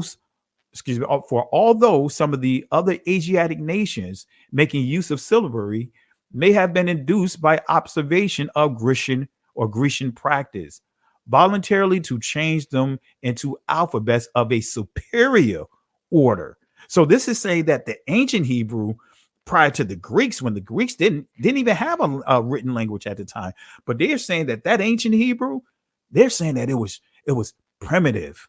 That's where you get the term primitive root. When you look for the primitive root of words inside the Hebrew concordance, right? You will notice whenever you go to the primitive root, especially if the word originated in ancient Hebrew, you won't see all these vowel points, family. That's a fact. But anyway, have been induced by observation of Grecian practice voluntarily to change them into alphabets of a superior order. So saying that the ancient Hebrew was what? Was primitive. It was less, it was not superior, was not good until they came and corrected it. And if you understand, when you still really start understanding the Phoenician language, or really the Phoenicians or the Canaanites, those words were interchangeably used like we use today when many will use the term black. But guess what? The Greeks did not have a written language. They had an oral language, right? And it was the Phoenicians that shared and taught them how to write a written language. And the rest is history. All right. But it goes on here to say the introduction of the irregular species of vowels, technically called matrices lectionis, right? This is now using letters, right, as vowel letters It says irregular species of vowel letters, technically called matrices lectionis, because certain letters, the Greeks had no use for it. They didn't even have the sound of many of those letters, like the alap became, even today it's the letter A. The ion, right, became now today, all the way to today in the English language, it's the O, right? What's the quap? Now it's the Q. I could go right down the list of other letters, right? The ha became the E, and we see the influence of that inside the Greek as well. So the introduction of the irregular species of vowel letters, technically called the matrices lectionis, yet Israel, who were particularly averse to holding any communication with pagans, cannot be supposed to have adopted this improvement till they were compelled. In other words, they were forced to. The benefit of it, by being subjected to the what? Domination or dominion of the Greeks. But all their extant coins exhibit either wa or yad or both of these letters employed as vowel signs. And therefore, each must have been stamped subsequently to the period when they came under the yoke of that people. All right. So again, the introduction of the irregular species of vowels, technically called the matrices lectionis. Let's look at the word irregular so you guys understand. Simple word, irregular, not being or acting in accord with laws, rules, or established customs. Irregular. So they changed these letters. They changed the language. They changed it, right, to made these irregular changes. In other words, not being or acting in accord with the laws, rules, or established customs. Interpolated our customs, interpolated our language. So let's go to page 8, right? Initially, we was dealing with the preface and all of that, but now let's deal with page 8 of this book, same book, page 8, proof of interpolation. Notice what it says here. But it would be going much too far in praise of the Masoretic system of vowels to assert that it has completely preserved the ancient pronunciation of Hebrew or kept it exactly the same as it was from the very outset. So this is telling us right now, don't sit up here and get caught up in people trying to say the original pronunciation was preserved. Don't sit up here and pat the Masoretes on the back, believing that they preserved the ancient pronunciation of the text. And that is completely false. And that's what this writer is saying. But it will be going much too far in praise of the Masoretic system of vowels to assert that it has completely preserved the ancient pronunciation of Hebrew or kept it exactly the same as it was from the very outset. On the contrary, external evidence, which is accessible to us on the subject, serves to show that in the course of a vast number of successive ages, some changes have taken place in this respect. But still, notice how they clean it up, but still that they are not such as in the least to affect the sense of the scripture. So he's saying that, even though they changed and modified this language, but it didn't change the meaning of the text. That's what it's saying. They made changes to the language. They modified our language. But he's saying here, but you know what? It still didn't change the meaning of the text. All right. Let's go to page 19. I know I'm giving you a lot of inputs or highlights from this source, but I encourage you guys to get this source as well. It says, I may hereby anticipation add, will be found equally to apply to the matrices lectionis. After it shall have been proved that those letters, those vowel points, do not any more than the points, the nikud, constitute part of the Hebrew scriptures as originally written. That's a mic drop right here. This is a complete mic drop. But you know what? Some of our brothers and sisters are going to brush it off. Some of those within the church are still going to brush it off. But the Jewish community, as we know them, those that really studied this language, they know the truth. They know that what is being spoken and what's being taught today, saying that this is what was reserved in the liturgical singing or reading of the text, that's the actual biblical Hebrew. No, it's still the same. It still have been interpolated. That's not the original pronunciation. Fact. Anyway, let me give you another source here dealing with the matrices like the owners. biblicalhebrew.org. Let's go here. The use of certain consonants to indicate a vowel in the spelling of Hebrew, Aramaic, and Syriac languages is called matrices lectionis. Now this is telling you other languages that have been what? Influenced. Other languages that have been influenced by these changes. Other languages that have been influenced by these changes. It says Hebrew, Aramaic, Syriac languages, right? So we're dealing with also Arabic. It's called matrices lectionis. All right. This epiphenomenal association between consonant letters and vowel sounds was then seized upon and used in words without historic diphthongs. This system developed as an early system for indicating vowels using the Hebrew alphabet. Right now we're getting into what? Using vowel letters. That's what the matrices lectionis is, using vowel letters.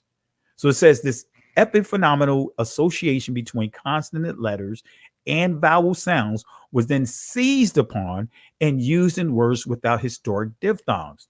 So now they began to, as the Helena Petrovna pointed out, that they began to what? Change key words.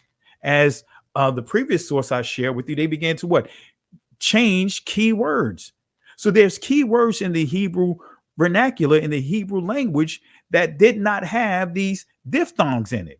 That was without these historic diphthongs, and they began to place them in there. So let's hone in on this. Words without historic diphthongs. Let's give clarity. What is a diphthong? Let's give clarity on that as well. Let's define diphthong. A diphthong is a sound made by combining two vowels, specifically when it starts as one vowel sound and goes into another, like the oi sound in oil, right? So it's saying taking two vowel sounds to form a sound.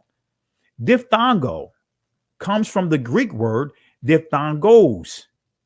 Let me show you again. Diphthong comes from the Greek word diphthongos, which means having two sounds.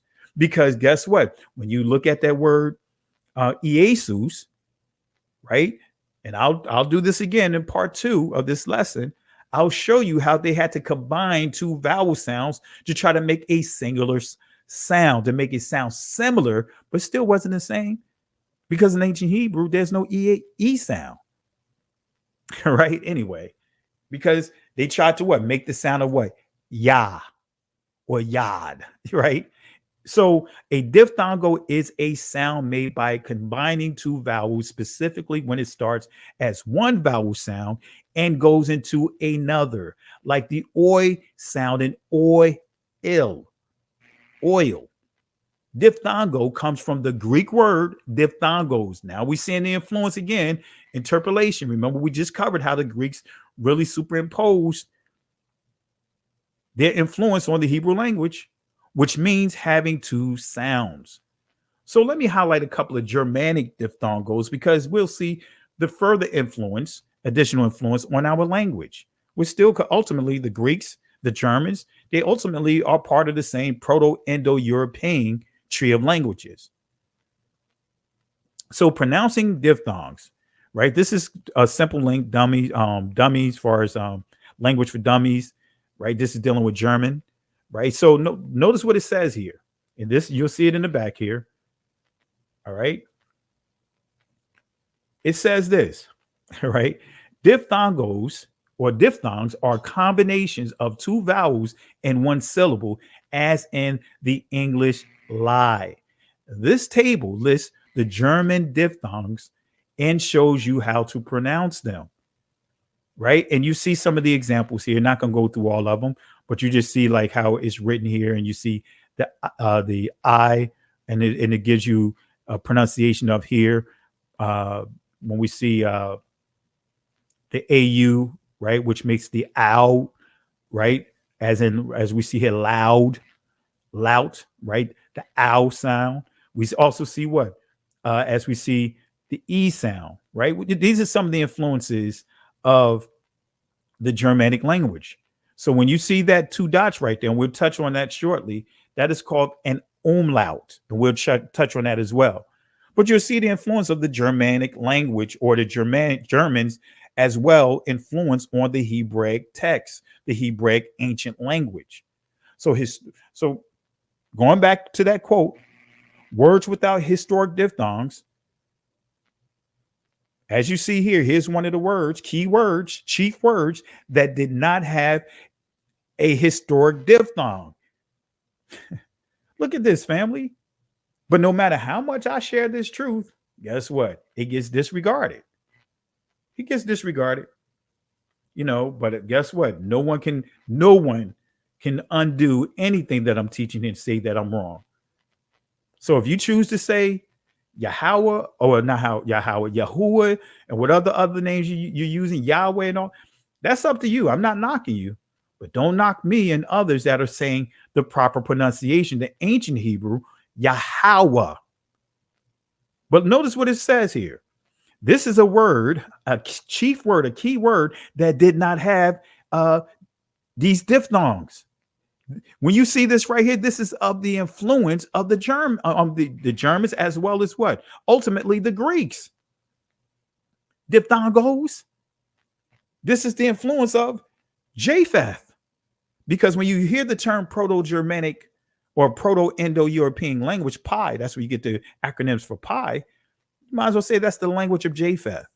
And you can use that tree to identify who's who as well. Anyway, so we see Yahuwah. We see Yeshua. We see Ruach. These are some key words. Right? So on the right that I'm highlighting, that is the Wa, or some would say Va, depending on who you're dealing with. That sound can make a number of sounds. This is just a few that I highlighted here. The U or the O sound. So to the left here, this is the ancient Wa, or Wa. This is the ancient letter. Makes one sound and one sound only, the Wa. Now, if I put this Sharuk in the center, right, it'll make the U sound. If I put the Pumlat at the top, it makes the O sound. So let me go back here. U, O. Say it again. U, as in the U sound, the O. See, no matter how many times I've taught this lesson, I've even had people come up into our assembly and try to bring stuff to me. Try to bring sources that I was easily able to debunk. And I'm not saying this as bragging, but I'm showing you facts, family. When you see that U sound, that O sound, that is Greeks. That is not something that was originated in our language. Matter of fact, before we move forward, let me play a clip, and some of you guys probably remember this clip. Let me play a clip so you can hear exactly clarity on that O sound or that U sound. Here we go. Here's a chart that summarizes vowel class and length. And you can see across the top the three classes, A, E, and U. And then down the side, the four lengths, long, medium, short, and very short. So let's just go over this chart. We'll start with the A class vowels. The long vowel is cholam vav, and you'll recall that this says O as in snow. Now you might wonder why an O vowel is in the A class, and this is because of historical considerations. Originally there was no O sound in Hebrew. Everything that is a cholam vav used to be a long A. If you know the Hebrew word for peace, it's shalom. If you know the Arabic word for peace, it's salam. And that long ah in Arabic is now an o in Hebrew. And so historically, cholam vav was a long ah class vowel, and that's why we put it here. All right, let me just give a three-piece real quick, and then I'm going to explain even that word shalom versus shalom, because I can also show you, reiterating what some of the sources I shared, that doesn't make sense. Let me just toss this out real quick. Let me make this order to go.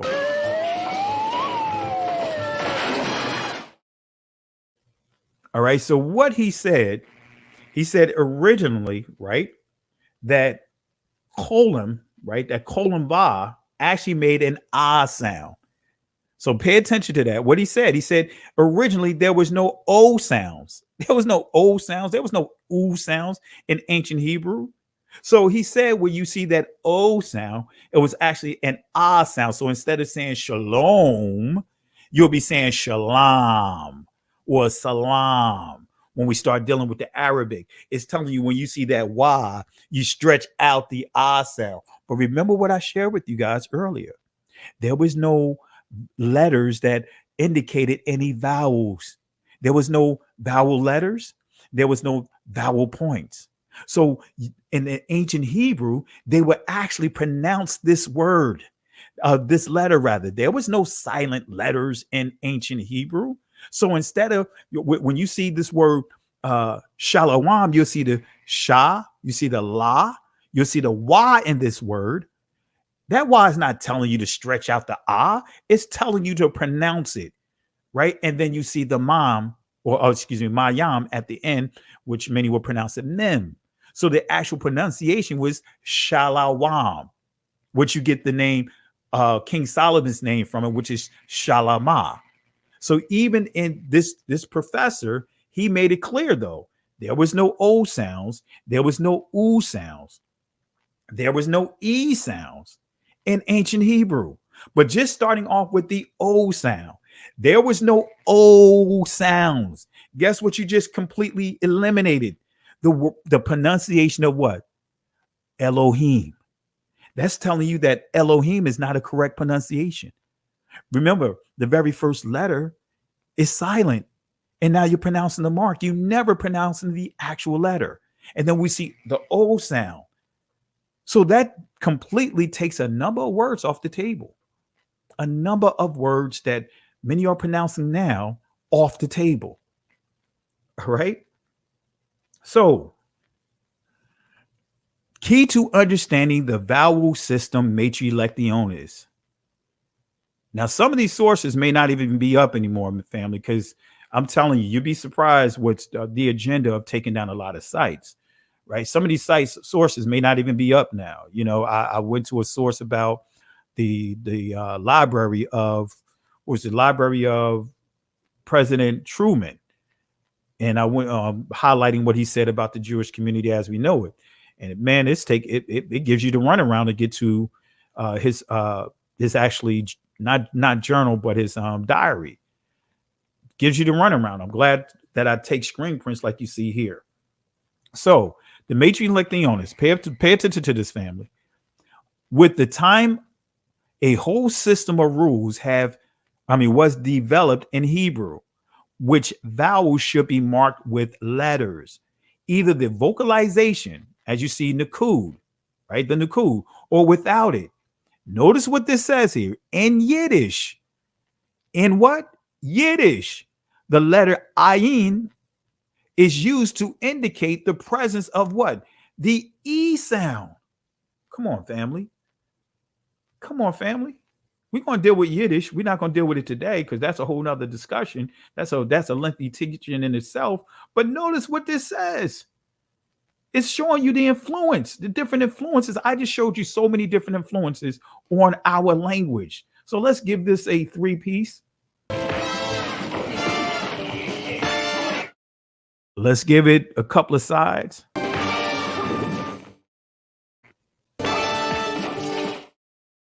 And let's give them this order to go.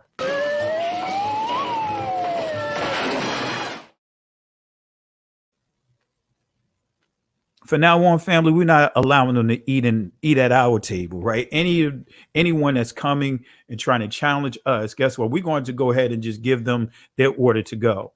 Because as we see here, I'm giving you what? Line upon line, source upon source. These are not my sources that I created. No, these are a number of sources that I'm sharing with you. But guess what? In spite of all of this, some are still going to hold on to what they want to hold on to. All right. I want to say peace and blessings to my sister, Carol. I want to say peace and blessings to you. And I know to Dr. Jed in training, or Jedi in training. I'm not sure if that's what it says, but forgive me if I mess up your name. I know this is a lot to learn, especially when we've been taught a certain way. You know, that's what our brothers and sisters are going through, many that are coming out of Christianity. It is a lot to learn. It's a lot that you have to undo, unlearn, and start from scratch and build back up. That's what I had to do as a pastor. It took me years upon years. It didn't happen overnight, but I was willing to go through the change. So yeah, Jay High Style, let's give him the garbage can as well.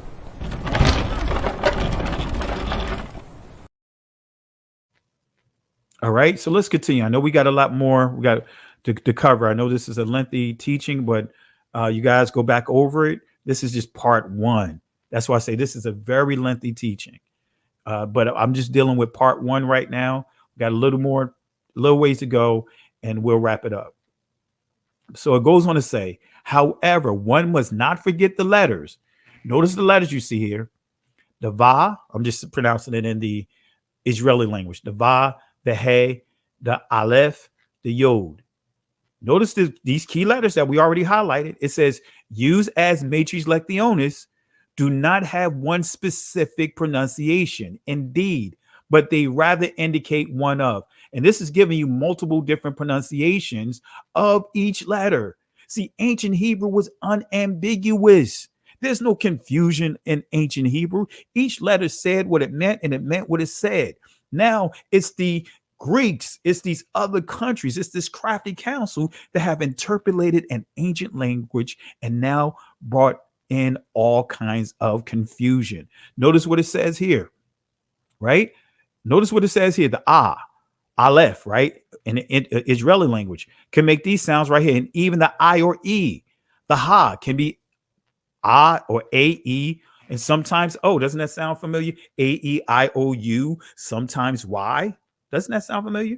Then we see, it gave more information there, but I just kind of kept it simple here. Let me see here. Yeah, if you go down here, that's written over it. But anyway, so the IN is used to indicate the presence of the E sound, right? So another thing that some would use about vowel letters, right? Marks, they'll use the Isaiah scroll. Well, let's go to the Isaiah scroll. Let's see what it says here. This is the link down below. But let's read what the scholar wrote about the Isaiah scrolls, right? The Essenes and Qumran, who copied this scroll approximately 100 BCE, are not to be considered the protectors of an accurate text identical. What he's saying is, when you read these scrolls, don't read it from a perspective of that they wrote it to preserve the ancient language. That was not their focus. It's not an accurate, 100% accurate text identical, similar to what we dealt with the Masoretic text or the Masoretic vowel points. With the Tanakh, which would have been revered by rabbis, they were actually far from the mainstream. And it's clear that the Q text of Isaiah is what? A dialect of Hebrew. In other words, we could say it's a sister language within Hebrew or of Hebrew, but it says it's a dialect of Hebrew, but it's not the ancient Hebrew. Just like you can have Latin, but then you have other dialects of Latin. When we start dealing with Cuba, when we start dealing with Puerto Rico, when we start dealing with certain parts of Brazil, you have different dialects of Latin. Fact. So it says they were actually far from the mainstream, and it is clear the Q text of Isaiah is a dialect of Hebrew. It is not a translation, but is characterized by modifications in spelling and personal pronouns to match the then current Aramaic dialect that the Essenes would have spoken. And we'll deal with Aramaic another time, because many will say, hey, this is what all the Hebrews were speaking at that time. Well, I got some bombshells I'm going to share with this in the near future. So it goes on to say, to match the then current Aramaic dialect that the Essenes would have spoken. It was much like changing ye to thee, or thou to you, or thine to yours, would be to us. Thus, the preservation, thus the preservation of an identical letter for letter received text was not at all a part of their motivation in their use of these scriptures. The Qumran text that I have translated, and it gives you the different scrolls, right, are dialects of Hebrew and not the Hebrew of the Tanakh. Preservation of the original Hebrew letter for letter text was the role played by the rabbis of the Maine, right? So remember that Isaiah, the Q text of Isaiah is a dialect of Hebrew, right? So remember, as I highlighted in some of my sources, those letters do not, any more than the points dealing with the proof of interpolation, constitute the Hebrew, the part of the Hebrew scriptures as originally written, right? So when we go back over the proof of interpolation, page 19, I may here by anticipation add will be found equally to apply to the matrix lectionis after it shall have been proved that those letters do not, any more than the points, constitute part of the script, the Hebrew scriptures as originally written. So I want y'all to remember that. All right, not going to reiterate that. All right, so we're getting ready to wrap this up, but I want to highlight a couple of more things. Ancient Hebrew reads from right to left. Let me say that again. Ancient Hebrew reads from right to left. All right, I want y'all to remember that. Hebrew is very consistent. Each word will usually follow this pattern, right? Consonant, vowel, consonant, vowel, consonant, vowel. Now, I want y'all to look on your screen and tell me if the word Yeshua follows the consonant, vowel, consonant, vowel, consonant, vowel, consonant structure. If it does, type 1. If it doesn't, press 2. Does the word Yeshua, we already highlighted that this UA sound, that's a diphthong. That's a Greek Germanic diphthong, right? So we already identified that is of Greek origin.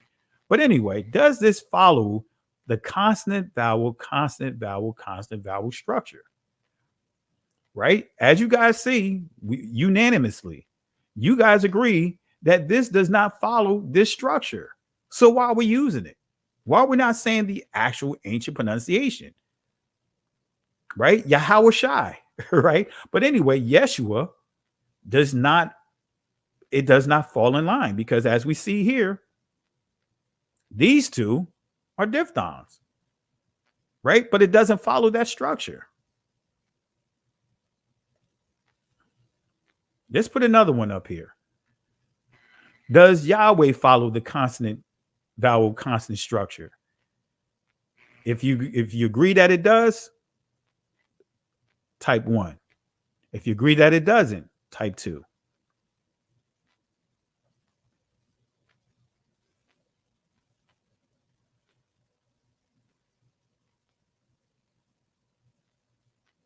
All right. Let's put another one up here. Let's put another one up here. All right. Let's put Yahuwah. Does Yahuwah follow the consonant vowel structure?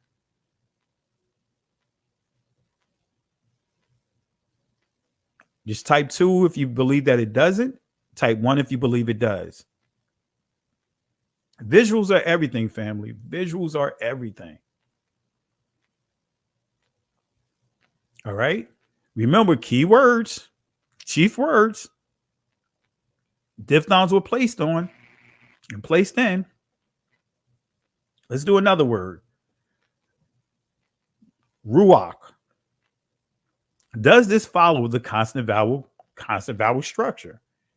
Yes, if you think it, type 1 if you think it does. Type 2 if you think it doesn't. Ruach, because remember, a diphthong is two vowels, right? Two vowels placed together to try to make what? One sound, as I highlighted to you. So as we see here, I already proved there was no O sounds. There was no oo sounds. I also gave you sources explaining how these groups of people have what? Interpolated the language. They targeted key words. So you see here, right? So far, everyone agree.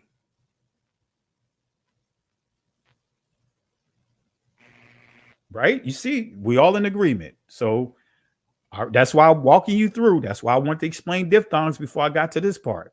So this is a no, right? So this is classic Hebrew, just some Hebrew 101 for you guys. Let me give you a source here, so some watching will not accuse me of falsely or incorrectly using sources. So let me use this source here. Let me give you some clarity here, additional sources to show exactly the consonant vowel structure in Hebrew. A simple syllable starts with a consonant followed by a vowel. If this is followed by a consonant which has a silent shavah underneath it, the second consonant closes the syllable. And we have a closed syllable, and you see here consonant, vowel, consonant. Otherwise, the syllable is considered as open, ending with the vowel, with either a vowel or a silent consonant. And you still see what? The consonant vowel. A component syllable, a compound syllable. I'm messing up now. Guess my voice getting dry. A compound syllable starts with a consonant followed by a half vowel. But guess what? It's still a vowel. A sound shavah or hataf, followed by a second consonant, followed by a vowel. If this is followed by a consonant with a shavah, we have a closed compound syllable. But you still see this consonant vowel consonant structure, as you see right here. Otherwise, an open compound syllable. So we still see the format. We still see the construct of Hebrew words, even in this Israeli language. All right, we still see the rules. So let's deal with the Semitic vowel ah. Let's go to that original vowel ah.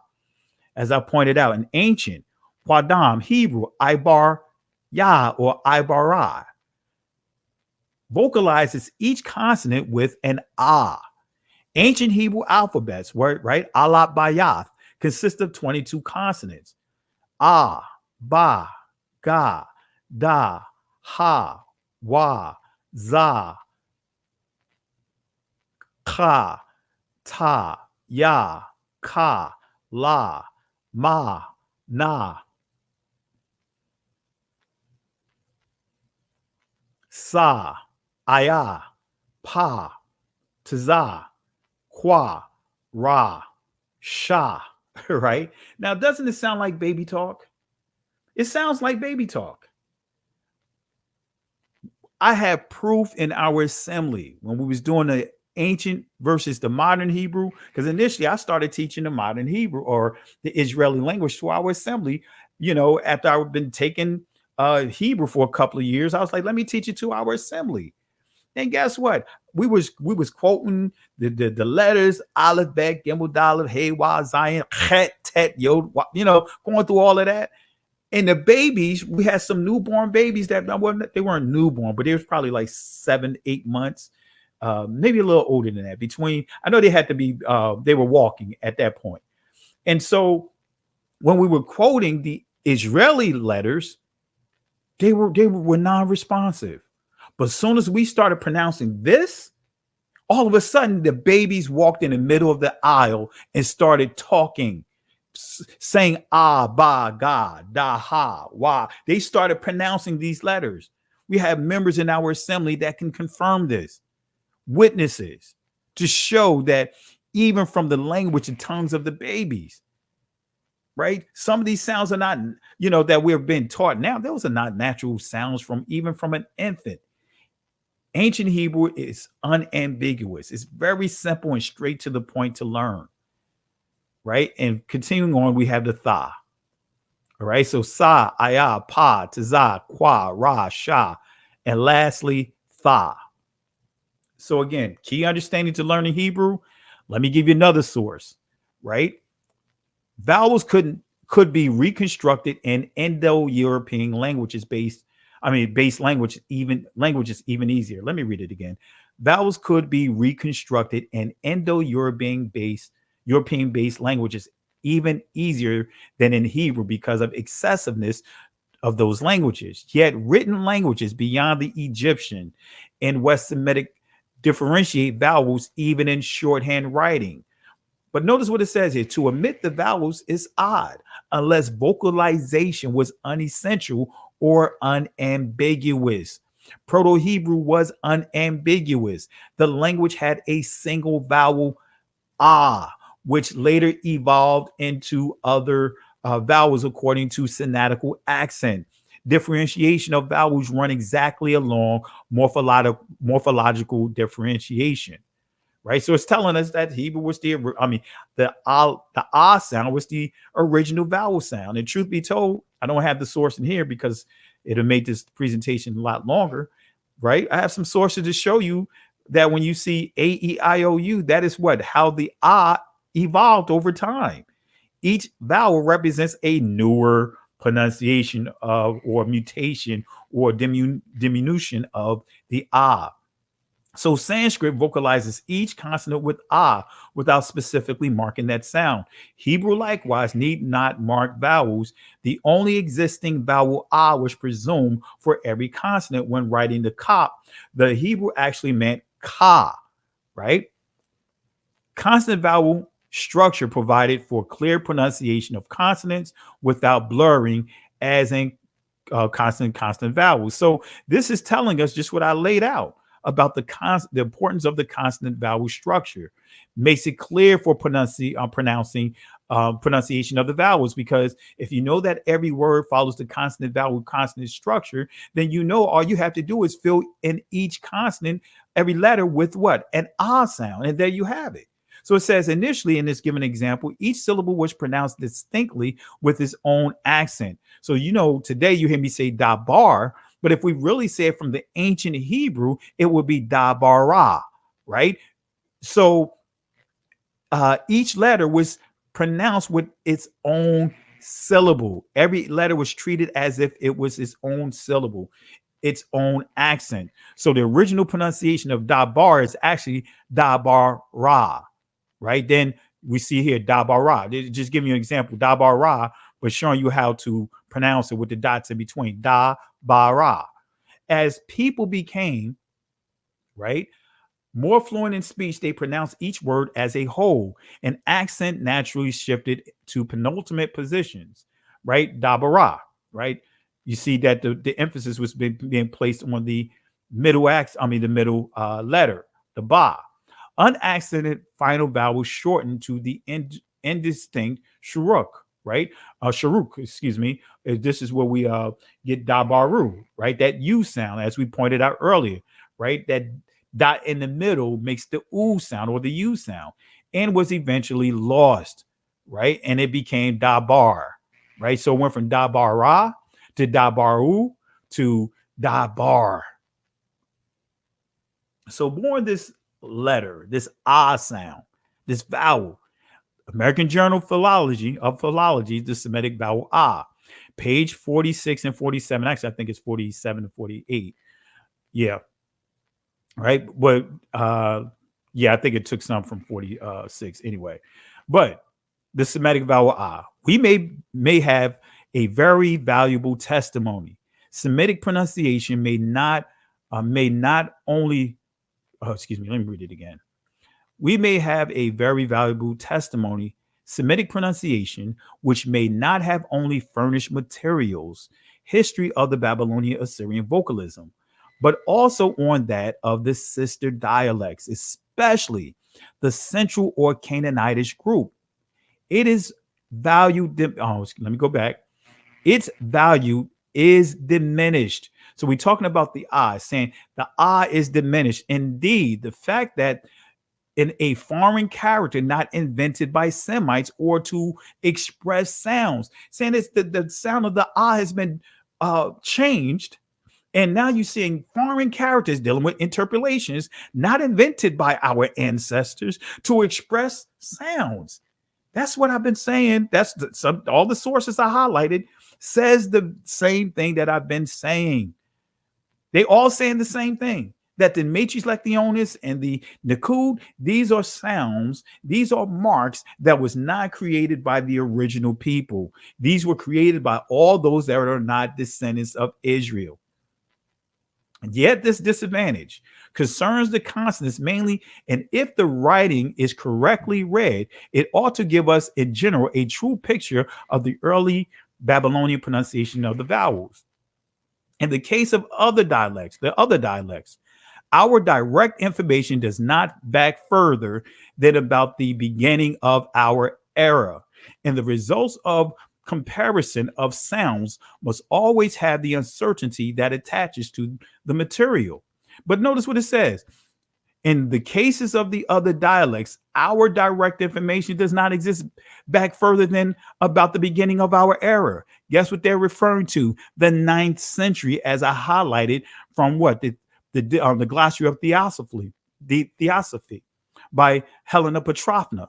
As she and other sources that I pointed out, even with the proof of interpolation, these things does not go beyond the 9th century. These sounds do not go but beyond, at the latest, the 8th century. These sounds that have been interpolated by strangers, foreigners. I have here gathered some material for a history of the first vowel, ah, giving first the cases in which it has maintained itself and then the changes it has undergone. It has been preserved in the following forms. First, in the primitive or underived noun and a number of words. And it gives examples. For example, ab or abba.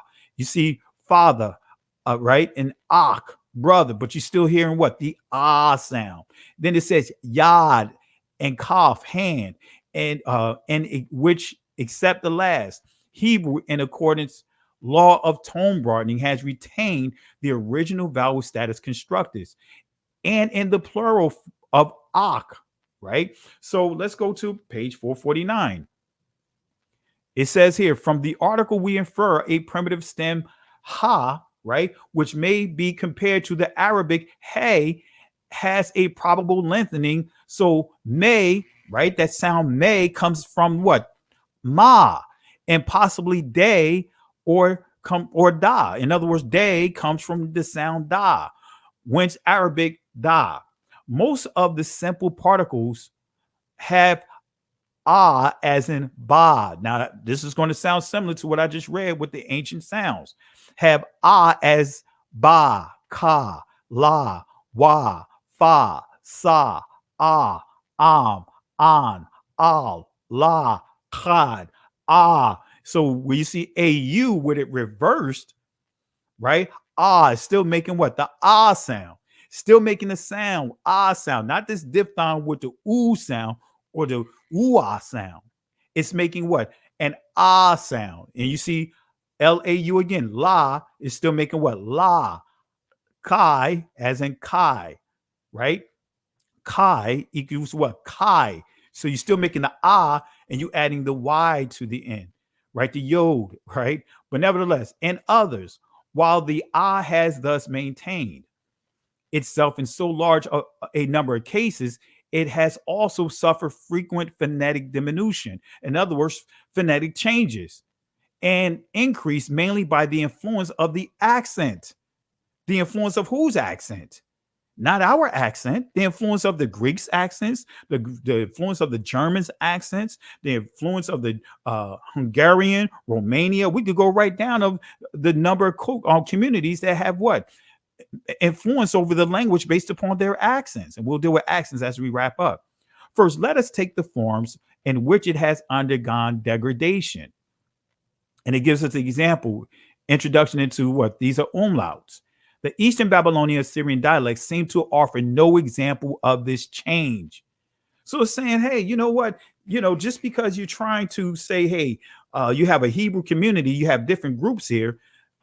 Just because one may have made a change over, let's just say in one country, in their community, doesn't mean that another community made those same changes. See, that's part of the problem that we see today. The assumption is made that all these different communities made the exact same changes at the same time. That's incorrect. So let's wrap this up here. 2 key points by the previous reference, the previous source that I just read. It says its value is diminished indeed by the fact that in foreign character not invented by Semites or to express sounds, right? And we also see here, it says suffer frequent phonetic diminution and increase mainly by the influence of the accent. So now, as we wrapping up, what is an accent? I know I'm going a little geek mode on you guys, but it's all good. It's all good.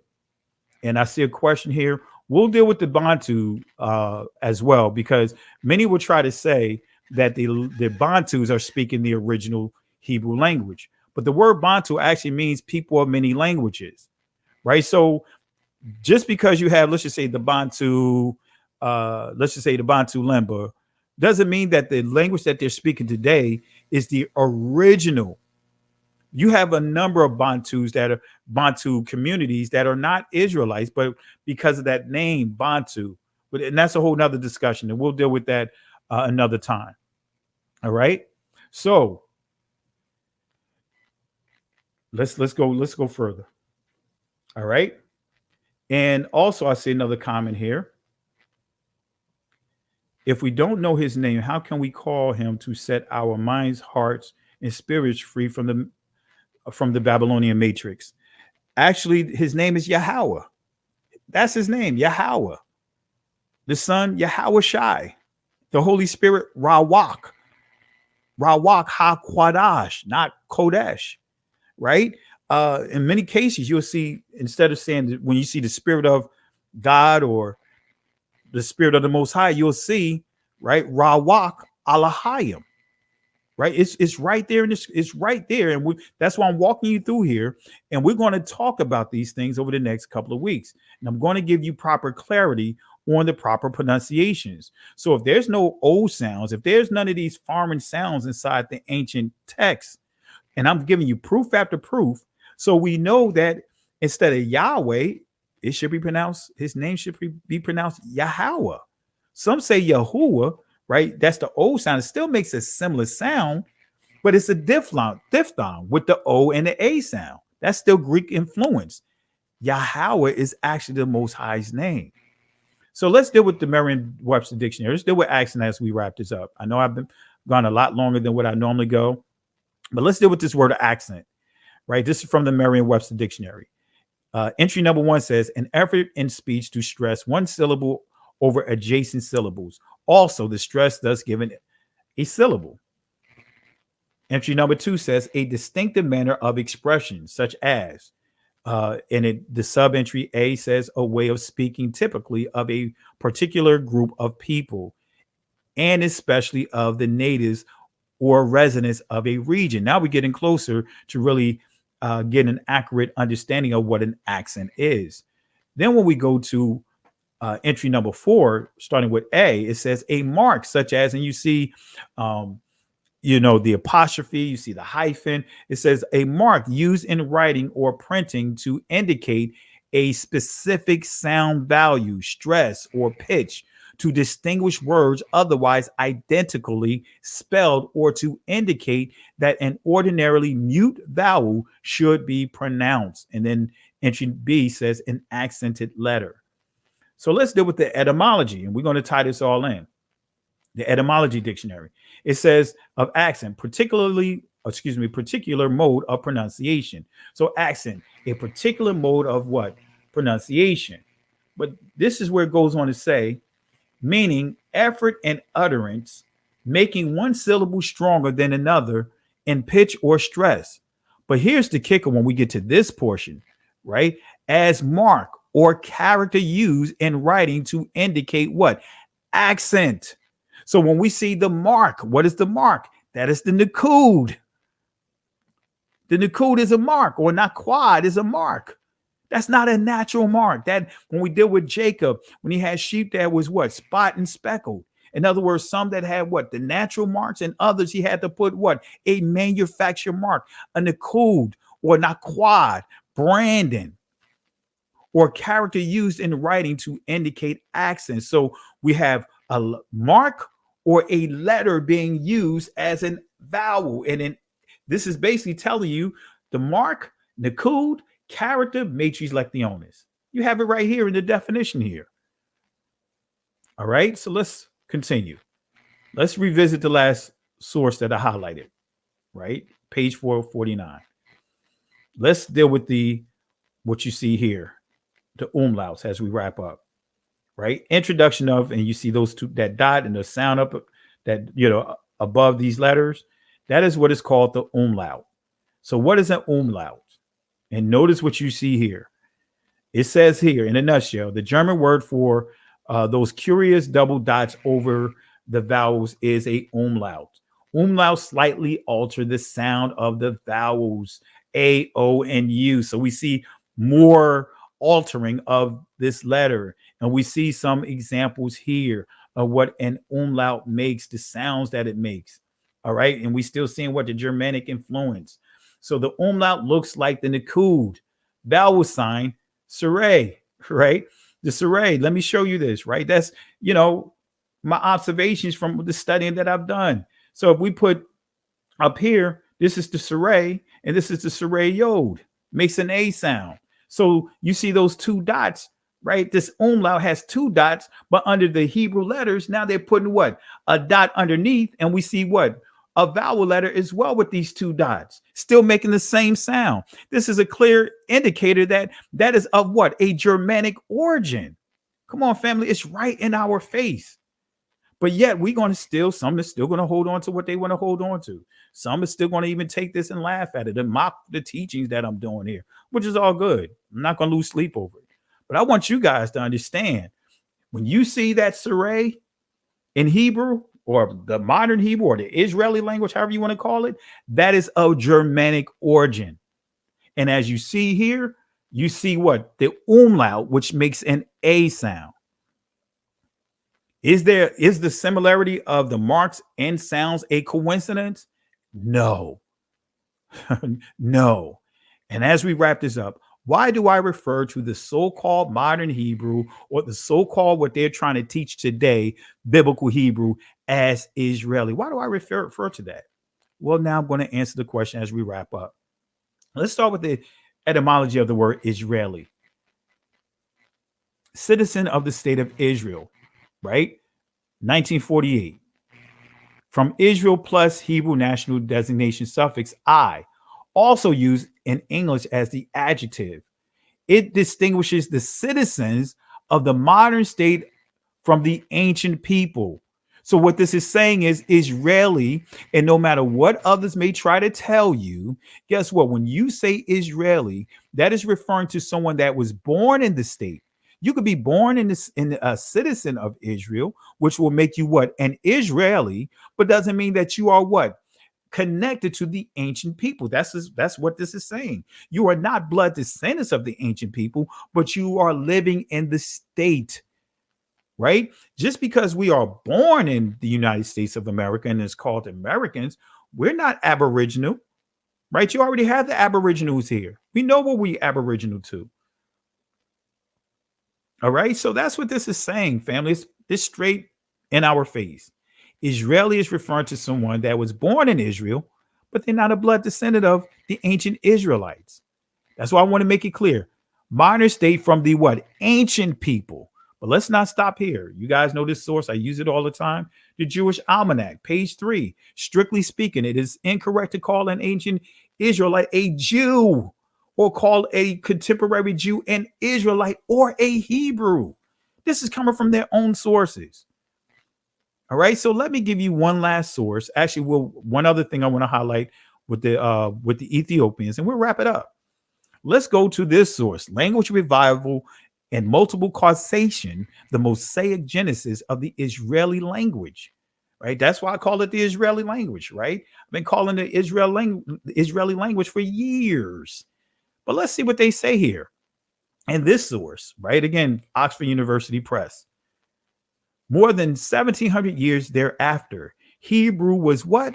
Comatose, either a sleeping beauty or walking dead. It served as a liturgical and literary language and occasionally also as a lingua franca for Jews of the diaspora, right? We haven't used it, right? Anyway, but as a mother tongue. The formation of Israeli, notice what it says, Israeli, the name I use for so-called modern Hebrew.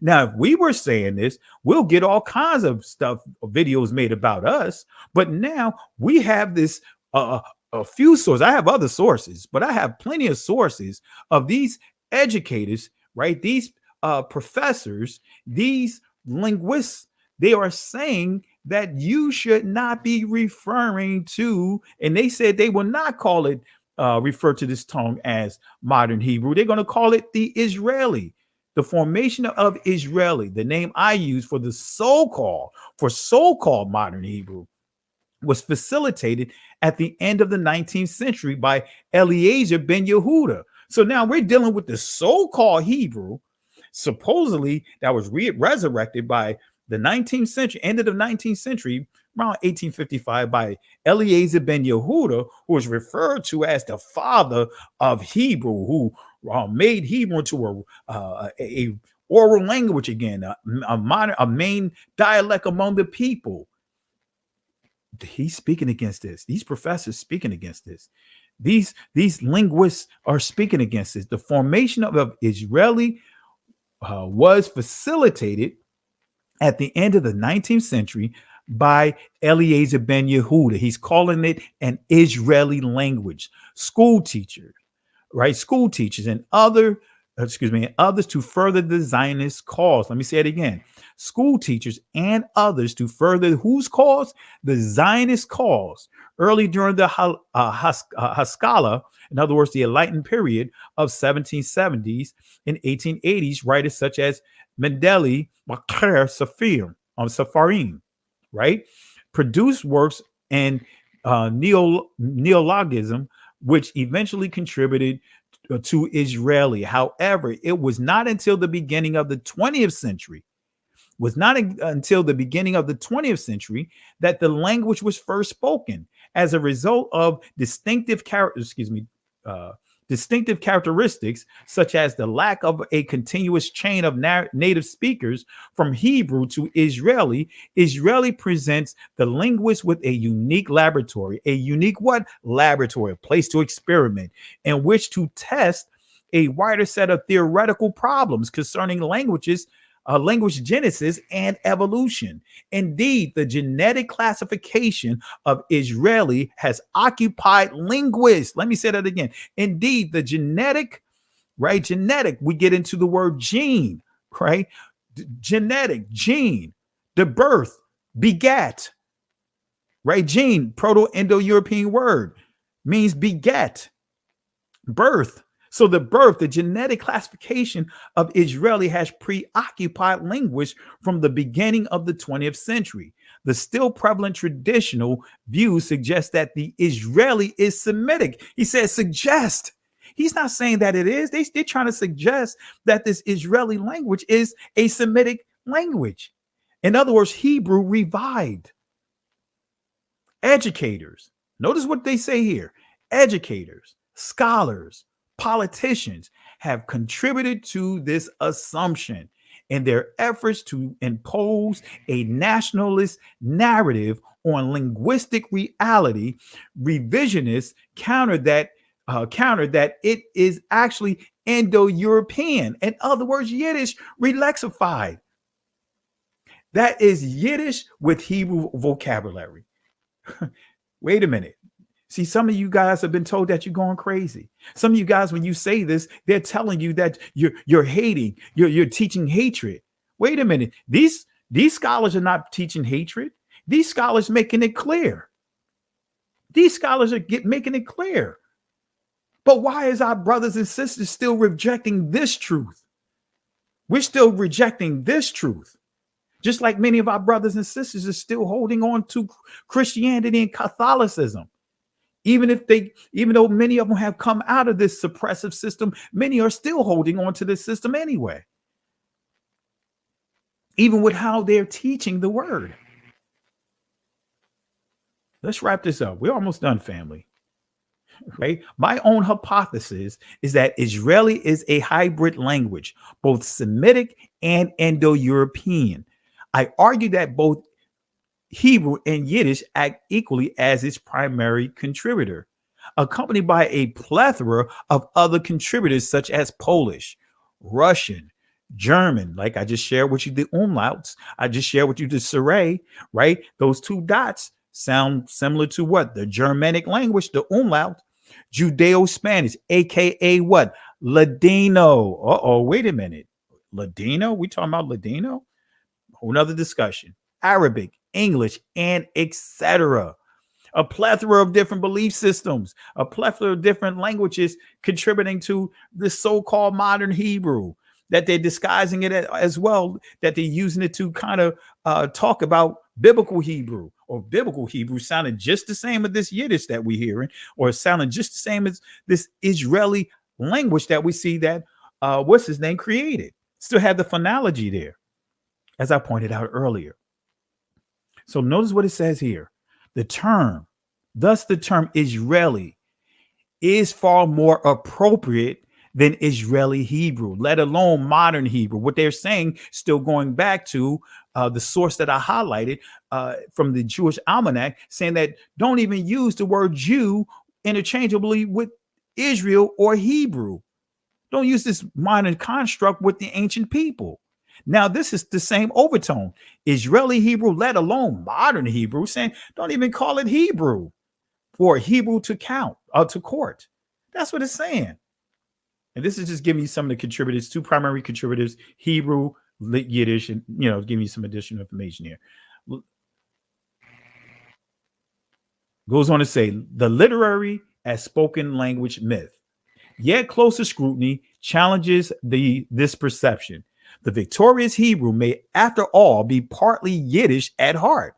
In other words, Yiddish survives beneath Israeli phonetics, phonology, syntax, lexis, and even morphology, although traditional and institutional linguists have been reluctant to admit it. See, these teachers don't want to admit it. I remember when I was studying, I was asking all kinds of questions. I had to get certain questions answered off the record. Hey, let me pull you aside after class.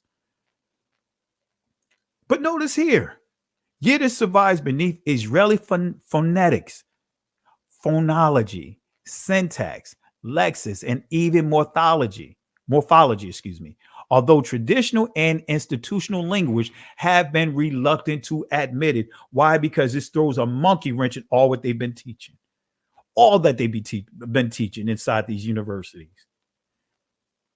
Wrapping this up, another language that vocalizes each consonant with the ah without specifically marking that sound is, many would call it geese. I call it ga'az, right? Because it ain't the ancient pronunciation of Ge'ez, the language did not have all these vowel sounds. It only had the ah sound. Didn't have all of this until the 4th century, right? Before the 4th century, Ge'ez had not made use of vowels, but the usage of vowels was incorporated into Ge'ez when the Ashkemites converted to what? Christianity, which occurred sometime in the 4th century. So they began through Christianity, modify the language, right? That's literally what it's saying here. So now when we start seeing today, what you hear being spoken and all of that, we're dealing with Amharic, but ancient Ge'ez did not have all these vowel movements. It was simple, just like the ancient Hebrew it comes from. Ancient Ge'ez or Ga'az comes from ancient Hebrew. Let me give you an example here, right? Notice what it says here before we do that. It says suggests that the reason that the alphabet was modified at the time could have been due to the wish to make the biblical text more intelligible to newly illiterate. Right? Remember what I said? When all you see is the after every letter, they considered that to be primitive. Right? So they made it so it'd be more intelligible to the newly converted, to the Christians. Now, let's read some of this here, right? Let's read some of this. The Sabine or Saba'an language evolving into Ge'ez, as you see here. Let's read some of these letters. Let's see what it says. Notice what it says. It's going to sound very familiar. I'll just start at the top here from left. We'll go this way. All right. Ah, ba, ga, da, za, ta, ya, ka, la, ma, sa, sa, ka, ra, wa, za, ha, na, sa, ta, fa. Doesn't that just sound like the ancient Hebrew that I just pointed out? You know, ta'ah or tazah, right? Ta'ah, right? Let me read it one more time. Ah, ba, ga, da, ha, ta'ah, ya, ka, la, ma, sa, ka, ra, wa, za, ha, na, za, sa, ta, fa. Doesn't that sound very familiar?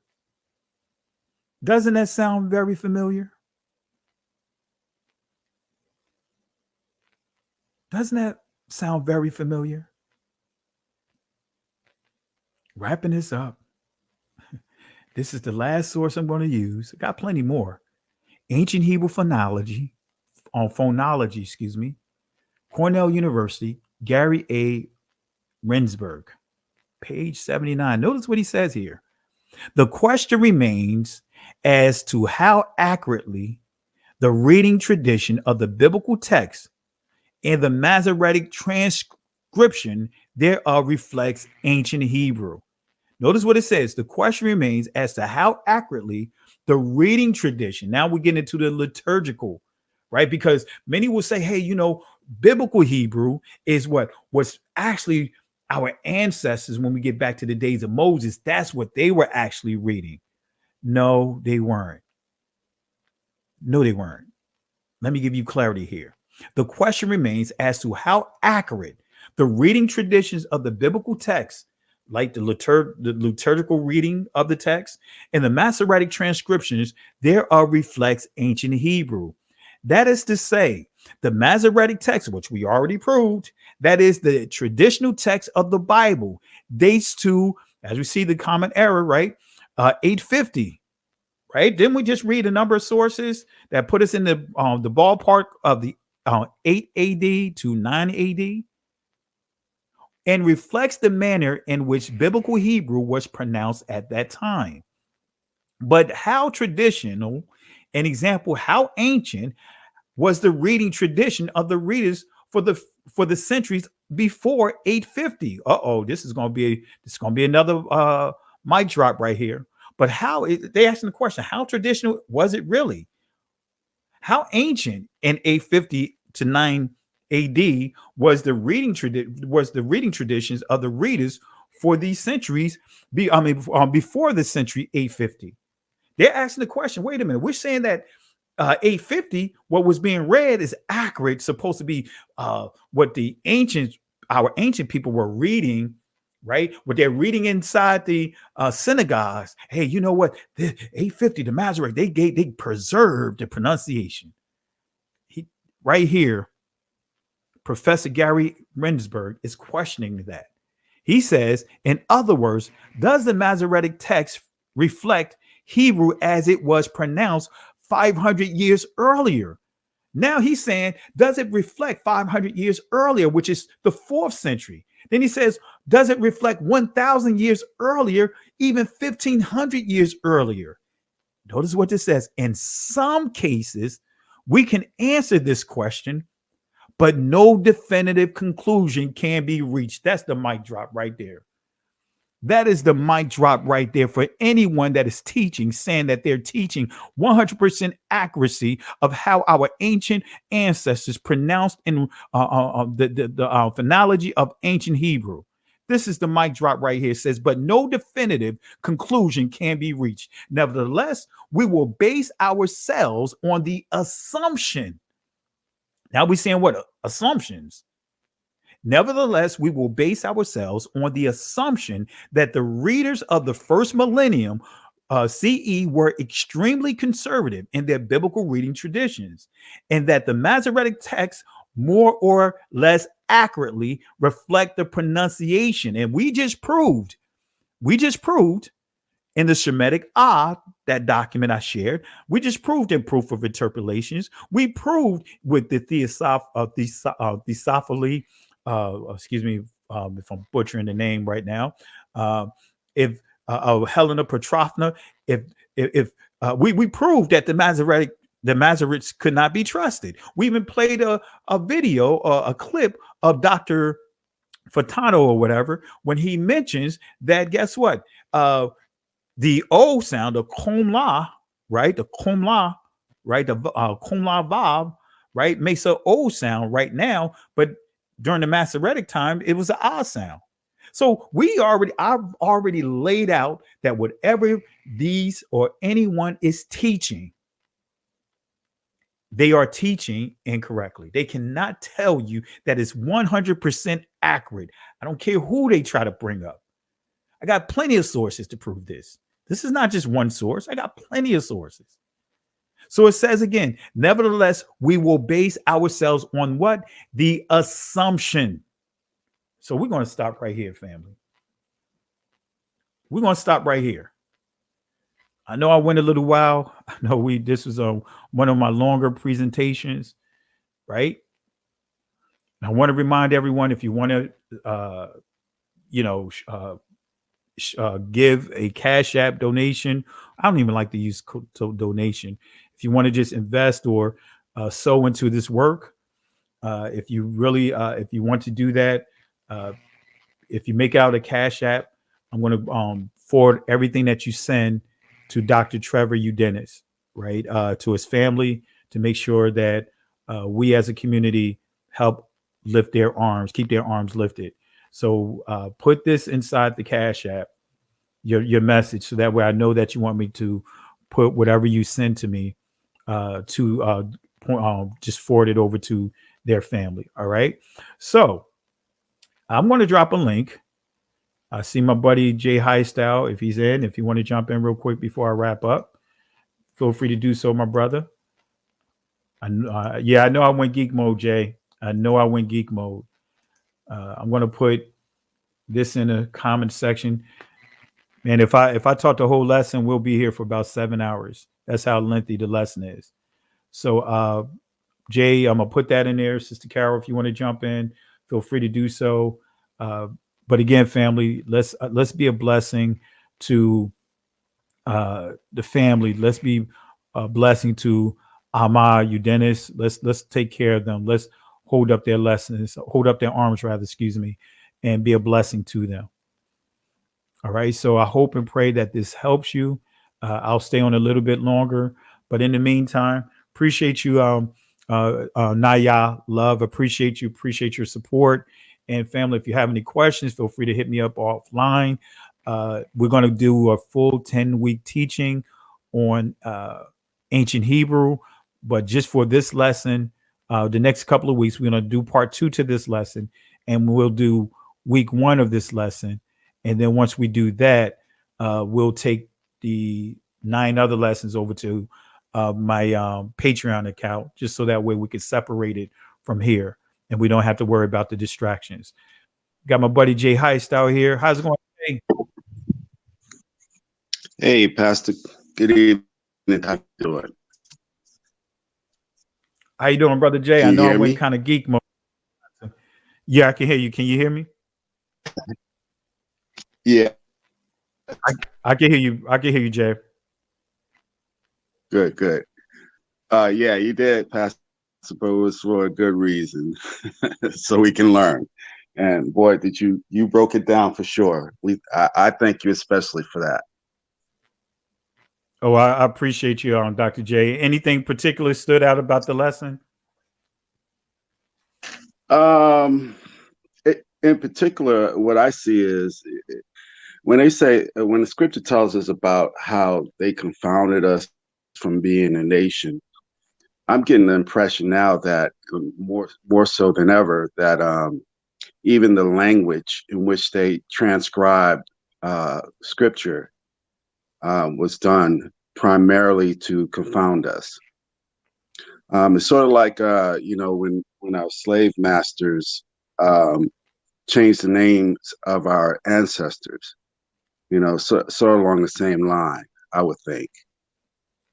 What are your thoughts, Pastor? Oh, I'm in agreement with it, because one thing that we know with our ancestors, they understood that names mean everything, and when we look at the Babylonians, the first thing they began to do as they to indoctrinate us, they began to what? Change the name of our ancestors to point to the deities, their gods, their deities. So name is very important, and even with the purpose, how things were purposely changed for us, this language that is being taught today. If you notice, and I've noticed this, I made it observation of so many of our brothers and sisters, when they start learning this Israeli language per se, eventually they began to deny the Messiah. They began to deny the Messiah. It's like it's almost guaranteed that they will begin to deny the Messiah.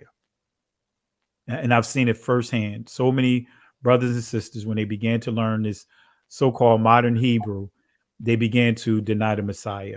And you just see it. You see the influence of it. I mean, I think that's really their plan. That's their agenda, is to pretty much sever the relationship between true Israel and the Most High. Through the language, through the writings, and even through our very names. It's really to do that, and to further spearhead their agenda, to make sure that we never rise again as a nation. Absolutely. And think about it. They, this crafty council, they created so many modern constructs and then backdated. Like when we start thinking about, for example, biblical Hebrew, they took that term and they backdated, and as I just proved, they still have the modern influence over it, but they push it as if this is the truth. You see a lot of constructs that was created, like the word Jew. They took that word Jew and then they backdated the word Jew, to give this impression that that's something that was always in existence, when many don't know that word Jew, is not, if we want to put it in the true tense of the word that is being used, it's supposed to be a transliteration of Judah or Yisrael, or if we take it a step back, Yahweh. It's supposed to be not Yisrael, but Yahuda, right? Or Yahweh. It's supposed to be interchangeable with Judah, not all of Israel. So how do we go from one particular tribe to now it's being used synonymously to all of Israel? Right. And I remember when I first wanted to learn Hebrew, and I used to always think, especially with the 1948 people over there, that they were actually speaking the original Hebrew. Little did I know that that's actually a different language, with some mixture of Paleo Hebrew, but still not the original language. So that in itself sets up a red flag, and basically tells us that we have people that are looking to hide the truth, like you're saying, and it's something that I thank the Most High for waking me up and allowing me to see this for myself. And I appreciate how He has given me the spirit of discernment to see such things. And fam, we got to keep our eyes open for real, for real, for real. They're out there, and I say their motto is by any means necessary to cover up our identity, our heritage, and everything else that comes along with it. Absolutely. You hit it right on the nail. And they're doing whatever they can at all costs to keep that agenda alive. And the only way we're going to break it is making an assertive effort to break it. You know, unfortunately, again, you know, I've sent out a lot of this information to others that are actually teaching within this community, and they still teach what they want to teach, even though I've given full proof and then some of what the ancient Hebrew is. You know, even just starting with the Most High's name, many still want to hold on to what they want to hold on to. So only thing you can do is just put the truth out there and just leave it, you know, kind of step away from it.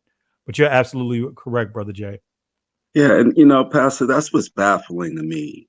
You know, we're bringing out not just scripture, but scholarly research, evidence, references, and for, you know, we love to tend to blame cognitive dissonance, but I think it's more than that, and to the point that it's even baffling me. You think, especially our own folk, will want to accept and embrace what we're bringing out. But to no avail, they're still on the other side. And I don't know, Stockholm syndrome, I don't know what it is. It just baffles the mind. It really does. What do you think the issue is, Pastor? You know, I just think that, to your point, it just gets to a point, some just don't want to do it. It's almost like, I'm not sure if this is a good analogy, but this is for me. I don't know if you've been here before. You were in a relationship that you knew was bad for you. Your biggest hang up in that relationship was the fact that you invested so much in that relationship. You didn't want to let go of that relationship because, man, I put so much inside that relationship. Right. Or when my first car that I had, right, man, I put so much money into that car. Man, I got a drunk driver hit me head on in that car while I was sitting at a stop sign. And I didn't know it, but my sister said the first words that came out of my mouth was, I hardly put any miles on this car.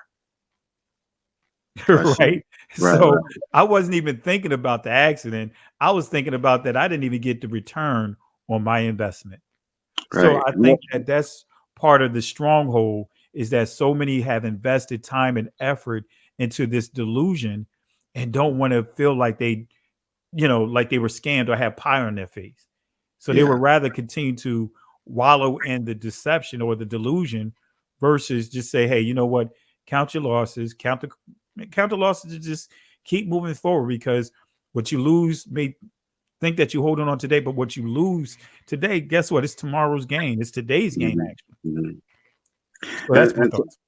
And to add on to what you were saying, especially regarding your incident, you know, it sounds to me like you care more about the car than even yourself. And not to say, put you in the category of what I'm about to say, but we see that. And scripture says, what profit a man to gain the whole world and to lose his soul? And a lot of these people that are out there that are continuing to butt heads against the truth, I feel most of all, that's what they're looking to gain, is the whole world, and to lose their soul, their very soul. They're putting up their soul. They're gambling their true lives away. And it baffles me, but that is their situation. And you hit it right on the nail. And that's the perfect analogy of what you said. Like, not saying I didn't love my sister, you know what I mean, or value my life. Right. But my response was, man, you know, because I protected that car, man. You know, back in the day, you're told don't put a lot of mileage on a car, and because it loses value and all these different things. But when I got into a car accident, that was the first thing I thought about. It's like, wait a minute, you know what? I didn't even get all my money's worth for this car. You know, and that's where I believe a lot of people, just to your point, that's where many are. They want to hold on to what they think is going to be a loss. Right. Well, Christ said that if you lose your life, you'll gain it, and if you gain your life, you'll lose it. I mean, and it's as simple as that. I mean, it can't get any simpler than that. So, Yeah. People just need to wake up and take heed. Absolutely. Absolutely. Well, my friend, I really appreciate it. Appreciate you jumping on here. And we're going to go ahead and wrap up. I know I've been going a lot longer than what I would normally do. I try to keep the lessons no more than 2 hours, but I went an extra hour going geek mode. I have to blame you for that. Got to blame somebody, right? And any final words you want to give to the people, and also anyone that you want to throw inside the garbage can, give this garbage can to? Ooh, yeah, I got a lot of people, but I don't know if I want to mention them on the channel. I want to leave, let dead dogs lie, as they say. Yeah, yeah. I really do. And, I've been pretty much saying this to all of the different channels that we represent. Just leave them be, and just continue to move on. We done said what we had to say. We done did what we have to do. We can't do any more. I mean, now it's up to them. The ball's in their court to either take it or leave it. But we like you always tell us, Pastor, we got to keep moving forward. And that's my final word on the whole matter. Let us just keep moving forward, family. Amen. So, Amen. as far as the bucket, I gathered the translators of the Holy Script. Let's throw them in the garbage can. Absolutely, because many of them are endorsing the lies. Truth be told, we have to be truthful about it. So I'm with you. Here's the bucket.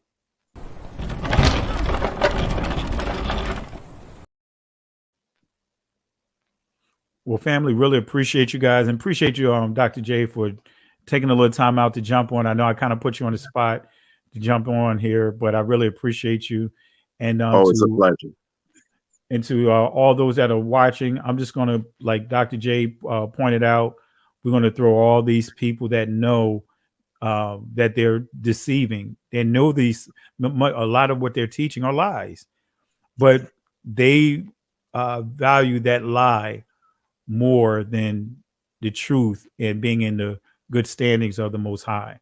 So I'm going to throw all of them in the bucket right now in the garbage can.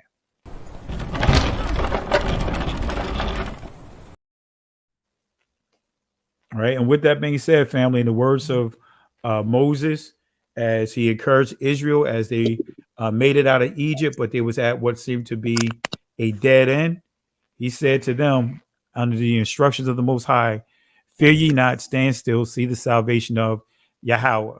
These Egyptians that you see here today, you won't ever have to deal with them ever again. The Most High will fight for you, but you have to hold your peace. The Hebrew word there is karash, which means be quiet. Can't go back, can't stay here. Keep moving forward. Shalom.